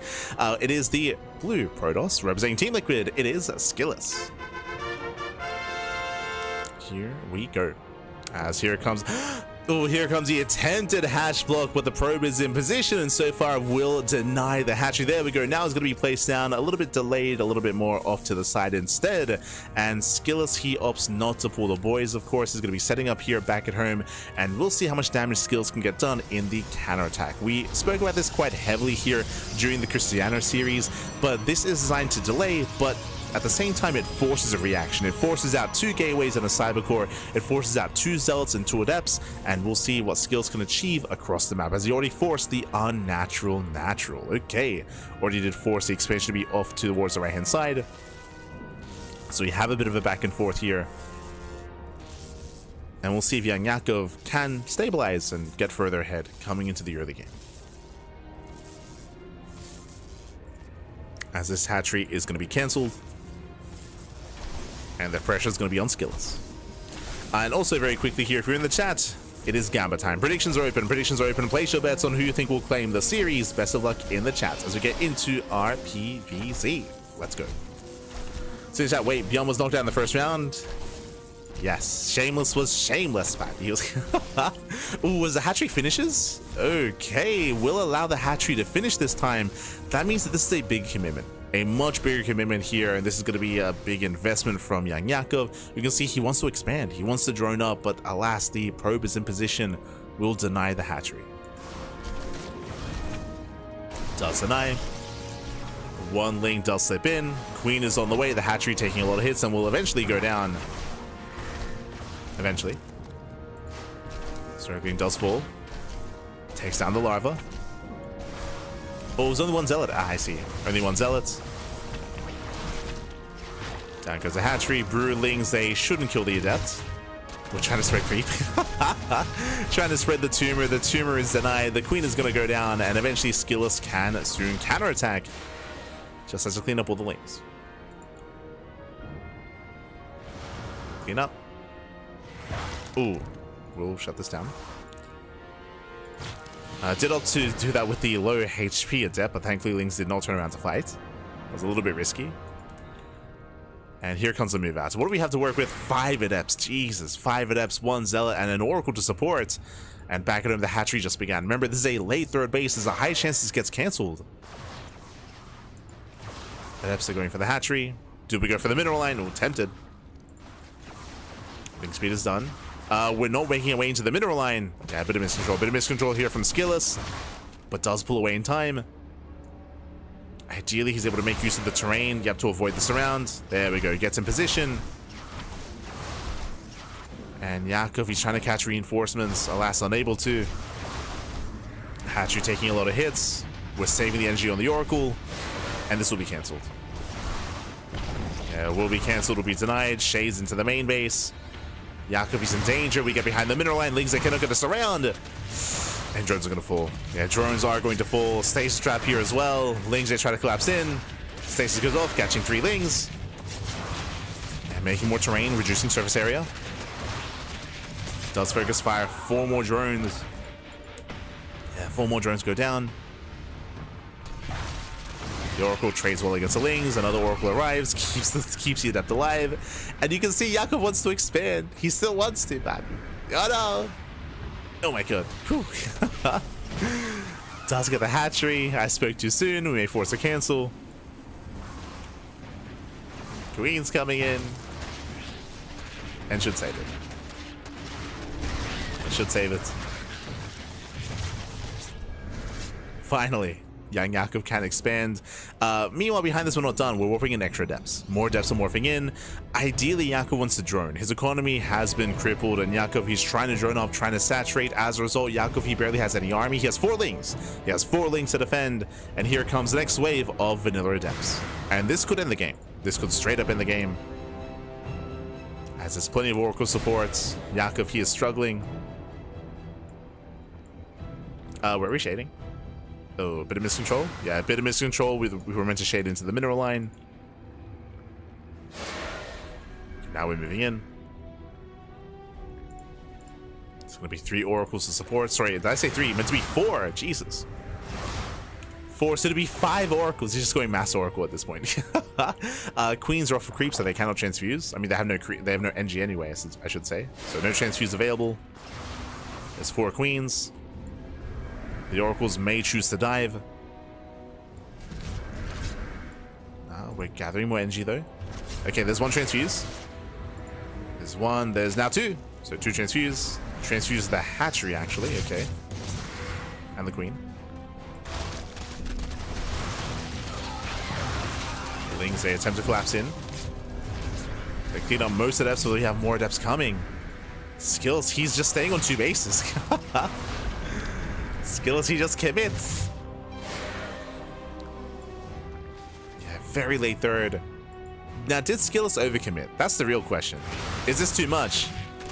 Okay, dives into the middle line. He does focus on the spore. Spore goes down. The queen is barely kept alive. Clutch transfuse. Okay, clutch transfuse here out of Young Yakov. Cleans up all the adepts. And again, SKillous. Did we fly too close to the sun? Did we delay our 3rd base for too long? It's 4 more drones. 4 more drones. 2 oracles, they peel off here between the bases. Like, again, this was meant to end the game. Like, committing into 5 oracles like this. SKillous did not intend for the game to last this long. Gets 8 more drones, nice damage. Here comes the Link counterattack. Back at home, there's nothing to defend. We have Stalkers, vanilla Stalkers at that. Late Twilight Council, late Forge.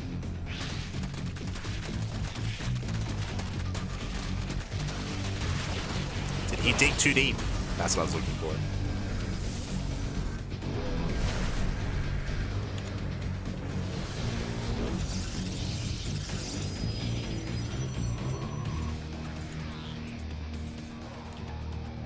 SKillous, he saves his 3rd. He saves his 3rd base. He holds on. Behind this, working towards Blink and +1. Likewise, Young Yakov working towards Hydras. At least trying to.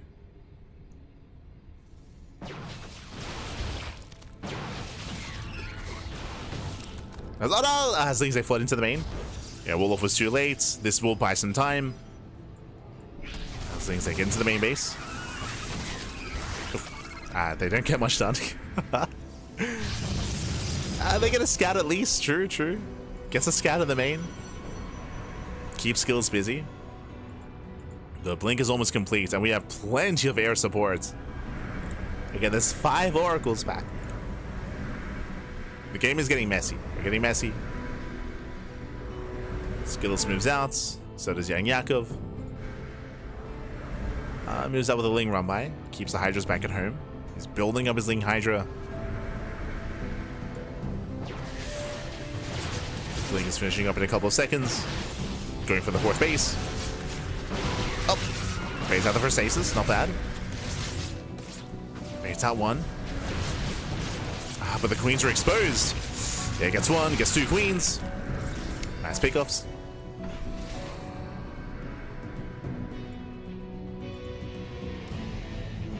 Gets 2 queens, pulls away at the same time. Young Yakov getting ready for his own bailing run by.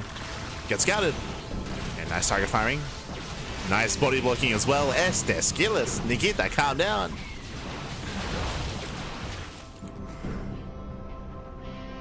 Link main is defended against. And now we're building up into the mid game. Building up. Yakov just now saturating his own 4th. SKillous still has momentum, still is hyper aggressive, and he's pushing. He wants that 4th base. He wants it. And Young Yakov, he barely has an army. He barely has a standing army. He's got a handful of Lings, a handful of Hydras. We have more Lings in production. Queens are buying time. Gets 1.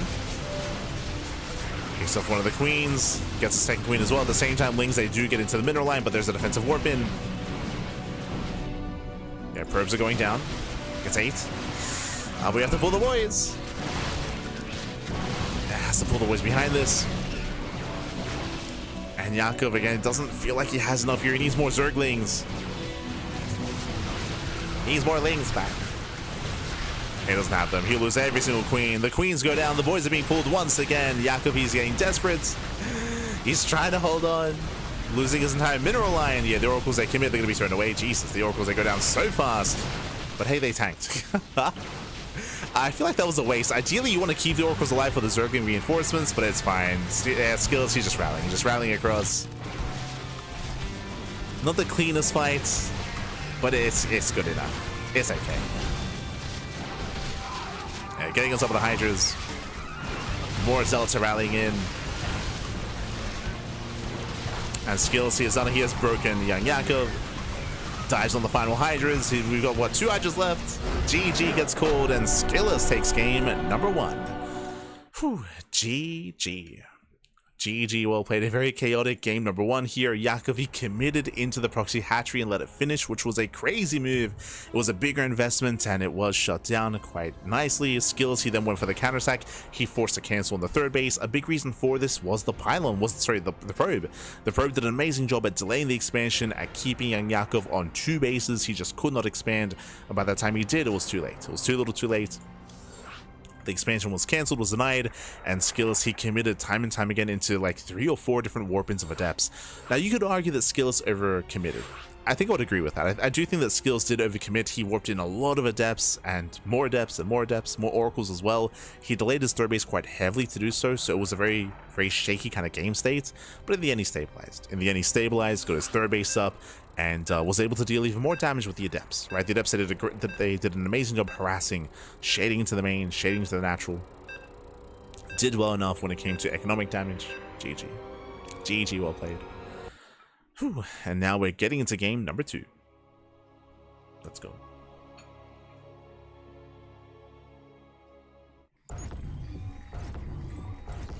Yakov had the right mix of drones and units all game. It might have just messed up the balance at the very end here. Sure, kind of when it comes to the balance of things. Very often we saw that Yakov was setting up for Ling Roundbase and counterattacks, which was really cool, but it did allow for SKillous to wreak havoc with his Adepts. Like, his Adepts, I would say, did do quite well for themselves harassing across the map, more so than the Oracles, of course, when it comes to dealing economic damage. So it was still a shaky kind of game state there for Yakov. But I will echo the sentiments of Yakov, like, having a really impressive, like, recovery. It was a rough start. It was like it was a rough start for Yakov, losing his hatchery, losing his queen, and being stuck on 2 bases. Like, it was not an easy start for Yakov. So him, like, recovering and making a game out of that was impressive, for sure. It was very impressive. And here we go. We're getting into game number 2, and spawning in the bottom left-hand corner of Celestial Enclave, we have the red Zerg player, the red Zerg player himself, down in the series and getting proxy. Jesus. Let's go. It is young Yakov. And spawning in the top right-hand corner, going for the flower. Are we going for a proxy 4 gate? Oh wait, let's not quite the flower. You know, maybe we can send SKillous like a coconut replay or something. But going for the 1 base all in, going for the proxy 4 gates, it is SKillous. Let's go, Bobby. Let's go. Meanwhile, Yakov is going gasless. So this is a hard counter, I want to say. I think this is just a build order win for SKillous, right? So Yakov, we saw this in his series against Cristiano. Yakov is going hatchery, into a very late spawning pool, into a delayed gas geyser. So hyper greedy build here by young Yakov. SKillous, he's blindly looking to hard counter this by going for a proxy 4 gates, because this late queens, late Ling production, late army, we're just droning. There is nothing to defend. So I believe SKillous should just win the game. I think that's how this works, Pappy. We'll see. So again, there's you can't make anything. The spawning pool is still not yet done. Zealots are revealed. Spawning pool just now finishing. Now young Yakov, he can't afford to give up his natural, so we can just like give up on a base. There we go, spines. He's making 3 spines in the main base. We have to buy time for the spine crawlers. We gotta buy time. The problem is that SKillous, he ignores the expansion. Good move. He ignores the base, goes straight for the main, straight for the spine crawlers. So again, solid move here by SKillous. If he wasted time at the natural, then he could give time for the spines. There we go. That's a kill, not a cancel. Kills 1 spine. There's 2 spines left. There's 2 spine crawlers left, and we're headed for them, pappy. We're getting in. Yeah, he's getting on top of the spine crawlers. Nice positioning here behind the mineral line. He kills the 2nd spine. Now there's 1 spine crawler left. And likewise is being focused down. It does barely finish, but it should fall. Oof. Oh, the probe! The probe is gonna kill us! The probe almost kills the spine. I mean, it should die anyway. Like, it should still go down. There we go. There's the final swipe. Kills all 3 spine crawlers. More Zealots are rallying in. And again, if SKillous wasted time at the natural, different story, but he was so quick to just go into the main base, killing 8 drones, denying the spine crawlers. And the spines will not finish. Yeah, they will not finish up. GG gets called, and SKillous, he will take a 2-0 lead in the series. GG. Whew, GG, well played. Again, Young Yakov, he is known for cutting corners specifically on Celestial Enclave. It is not uncommon to just go gasless, to go for the greediest opener you can, go gasless, hatch, into pull, into late gas geyser, and late pull as well, of course. And specifically, SKillous, he was hoping that was going to be the case. That was SKillous trying to hard counter the build of choice of Young Yakov, and he was able to do so. As you mentioned, like, there's a world where maybe maybe SKillous wastes time at the expansion and kills the natural instead, and maybe waste time there. But as you saw, went straight for the main base, straight for the kill. GG, well played. Yo, Coconut Games would be proud. Here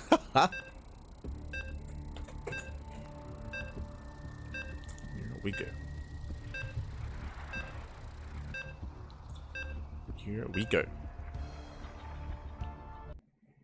Could he have had a chance if he canceled the 3rd base? True. I didn't see the timing of when the build was revealed and the progression of the 3rd expansion. If he cancels the 3rd base, then he should be able to afford 5 spines instead, like extra spine crawlers, of course. So then there's a higher chance that the spines finish, but at the same time, does that matter? Like the Zealots, they'll still get in, they'll still be able to focus down the initial spines anyway. So it's a good question to ask, I think, if you can afford extra spine crawlers. But like, will they finish up in time? Like, it's hard to say. Maybe. And even if they do, like, would it be enough? But spawning in the top left-hand corner of Ruby Rock, we have the red Zerg player, himself. We have currently down in the series, and we'll see if he can recover. We'll see if he can bounce back. Oh, it is Young Yakov. And spawning in the bottom right-hand corner, we have his opponent. We have the blue Protoss player. We have the blue Protoss himself representing Team Liquid. It is SKillous. He had the opportunity to cancel the 3rd base. Yeah. If he had the opportunity, then he could afford 2 extra spines. I guess I'm thinking, like, if he can afford 2 extra spine crawlers, do they still finish though? Is the question. Like, do they finish up, and can he muster up a defense? How many losses would he have? Maybe you can survive doing that.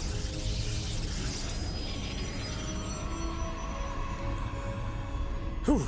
But regardless, here we go. We're getting into game number 3, potentially the final game of the series. I'm hoping we get a game 4. You know, I want to see a game 4. I want to see a game 5. I want some more StarCraft back. I'm greedy. Oh no!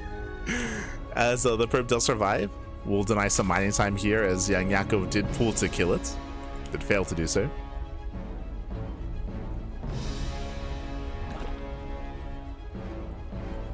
But here we go. And we're getting into game number 3 here. Welcome to Ruby Rock. Ruby Rock is a smaller map of the map pool. Aggression is favored here. Shorter rush distance by ground. Difficult to defend 3rd bases. This is a good opportunity if Young Yakov can get into the mid game and can get into a 3-base economy, that he can pull off an all-in and try to break SKillous. It's just been a really awkward series. I'll be honest. Because of the proxy in game 1, the proxy hatchery, and because of the proxy in game 2, Like, we haven't had a proper game. Like, we I mean, we haven't had like a stable mid game. It just hasn't occurred yet in this series. Like, Yakov has not been able to get into a comfortable like game state to be able to get into his economy and build up his army. We just haven't seen it yet. So if we can get into a standard game here and get into the mid game, then I do favor Yakov on Ruby Rock, but we'll see if we can get there. So far, it is going to be a Stargate opener out of SKillous. It's just been a really chaotic series. It's been very chaotic, very cheesy. We haven't been able to calm down. It was Yakov proxying in game 1, it was SKillous proxying in game 2.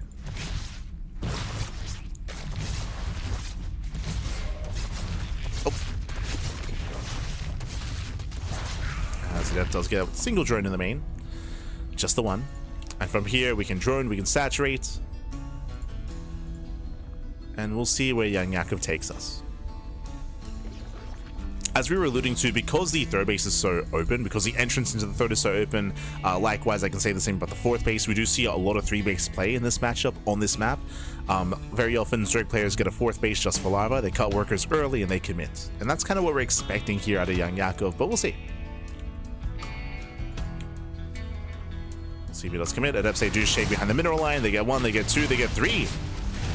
Yeah, 3, 4, 5 drones go. Oh my god, this is getting out of hand.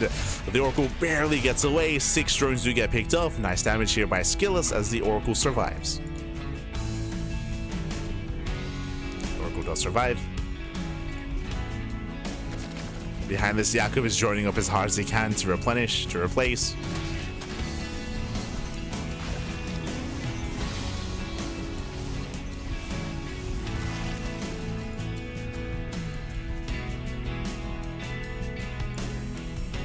SKillous much better and a large favorite. I would say that the skill level between young Yakov and SKillous is fairly close.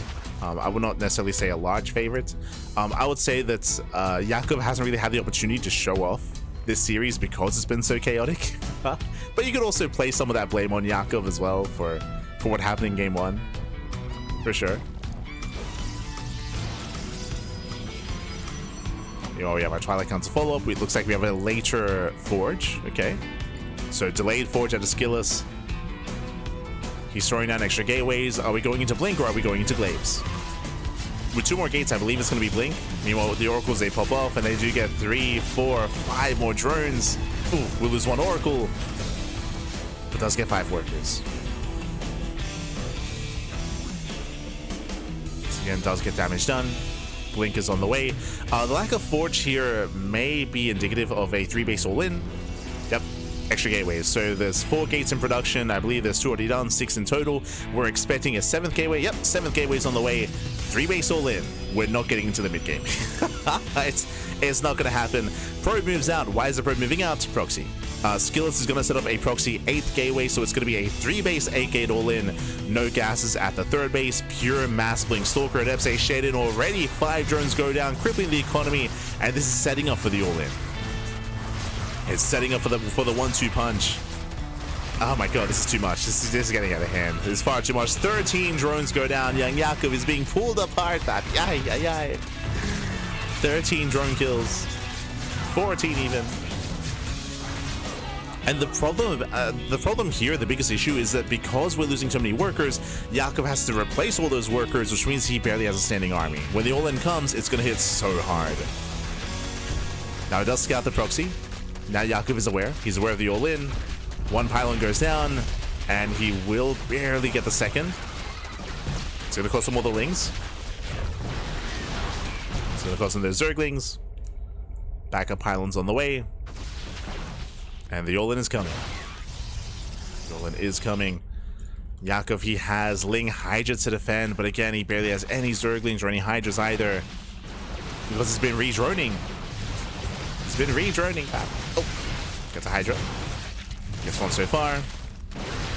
Where's the Oracle support? Oracle's a little bit out of position. Now rotating over.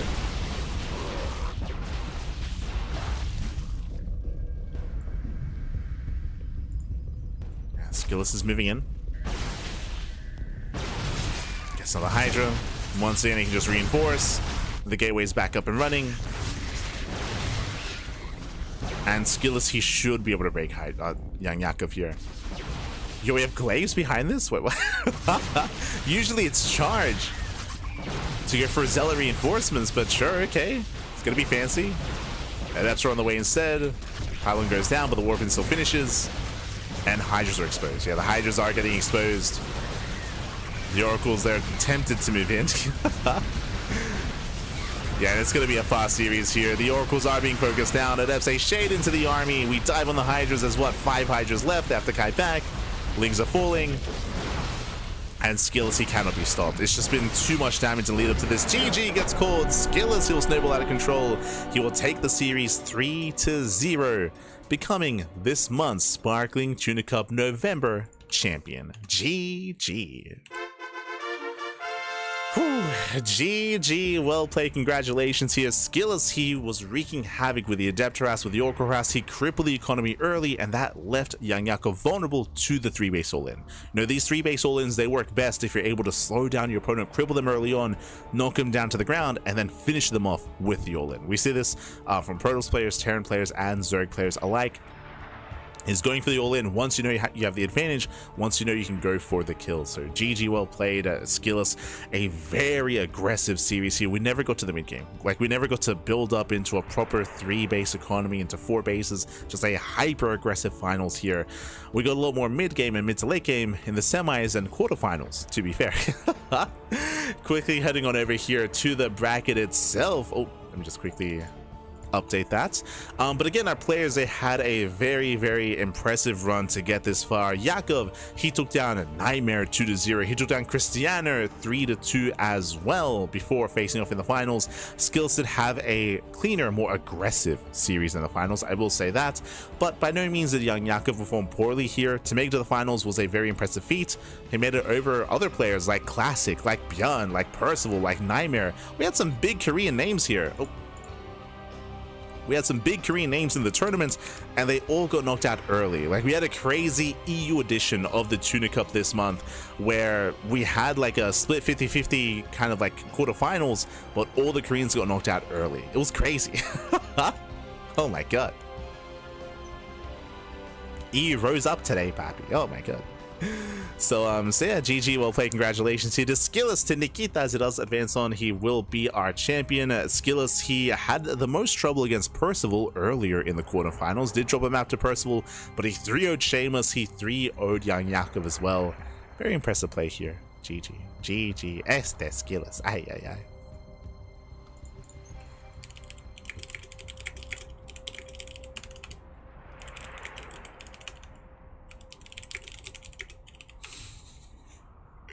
Just messaging SKillous. GG. Catching him in the chat. So again, just really impressive play here by SKillous. Shout out to young Yakov for coming in second place, and shout out to all the other quarterfinalists as well. Shout out to Cristiano and Shameless. Remember, Shameless took down ByuN, Cristiano took down Classic. Like, they all played their part here. They all had very impressive performances in the event itself. Just SKillous coming out on top. So congratulations.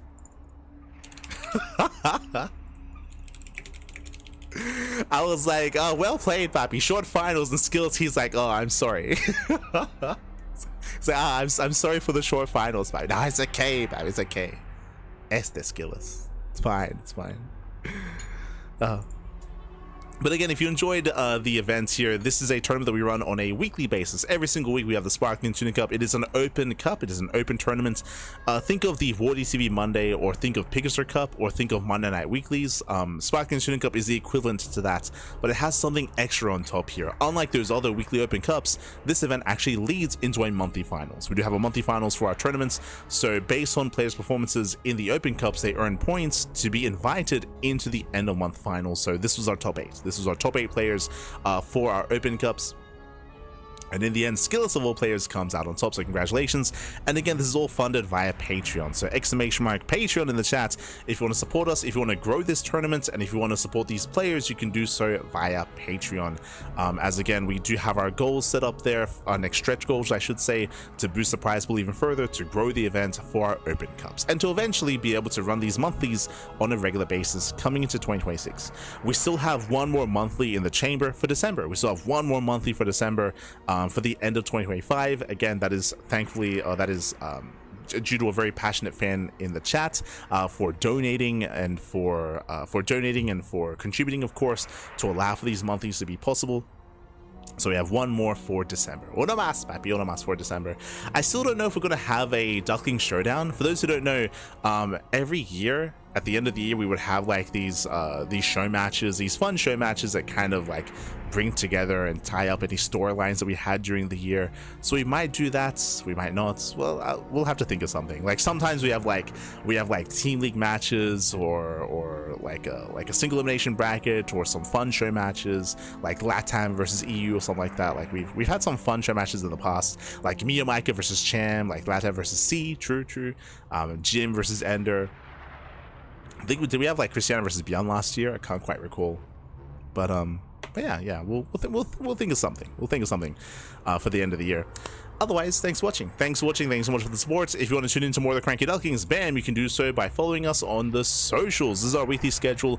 Most likely we'll have to adjust this, by the way, but we'll get there. As you can see, we have Monday and Tuesday, we have a Kung Fu Cup over the course of Monday and Tuesday. Going to be wrapping up the November finals of Kung Fu Cup. We have Bigger Star Cup on Wednesday. We have Water TV Monday on Thursday. We have the Podcast, StarCraft Evolution League, KSL, SDO. And hey, they're on Sunday, Sparkling Tuna Cup. Every single Sunday we have Sparkling Tuna Cup. There are some weekends where we do move Tuna Cup to Tuesday. That is usually if there's like an event clashing.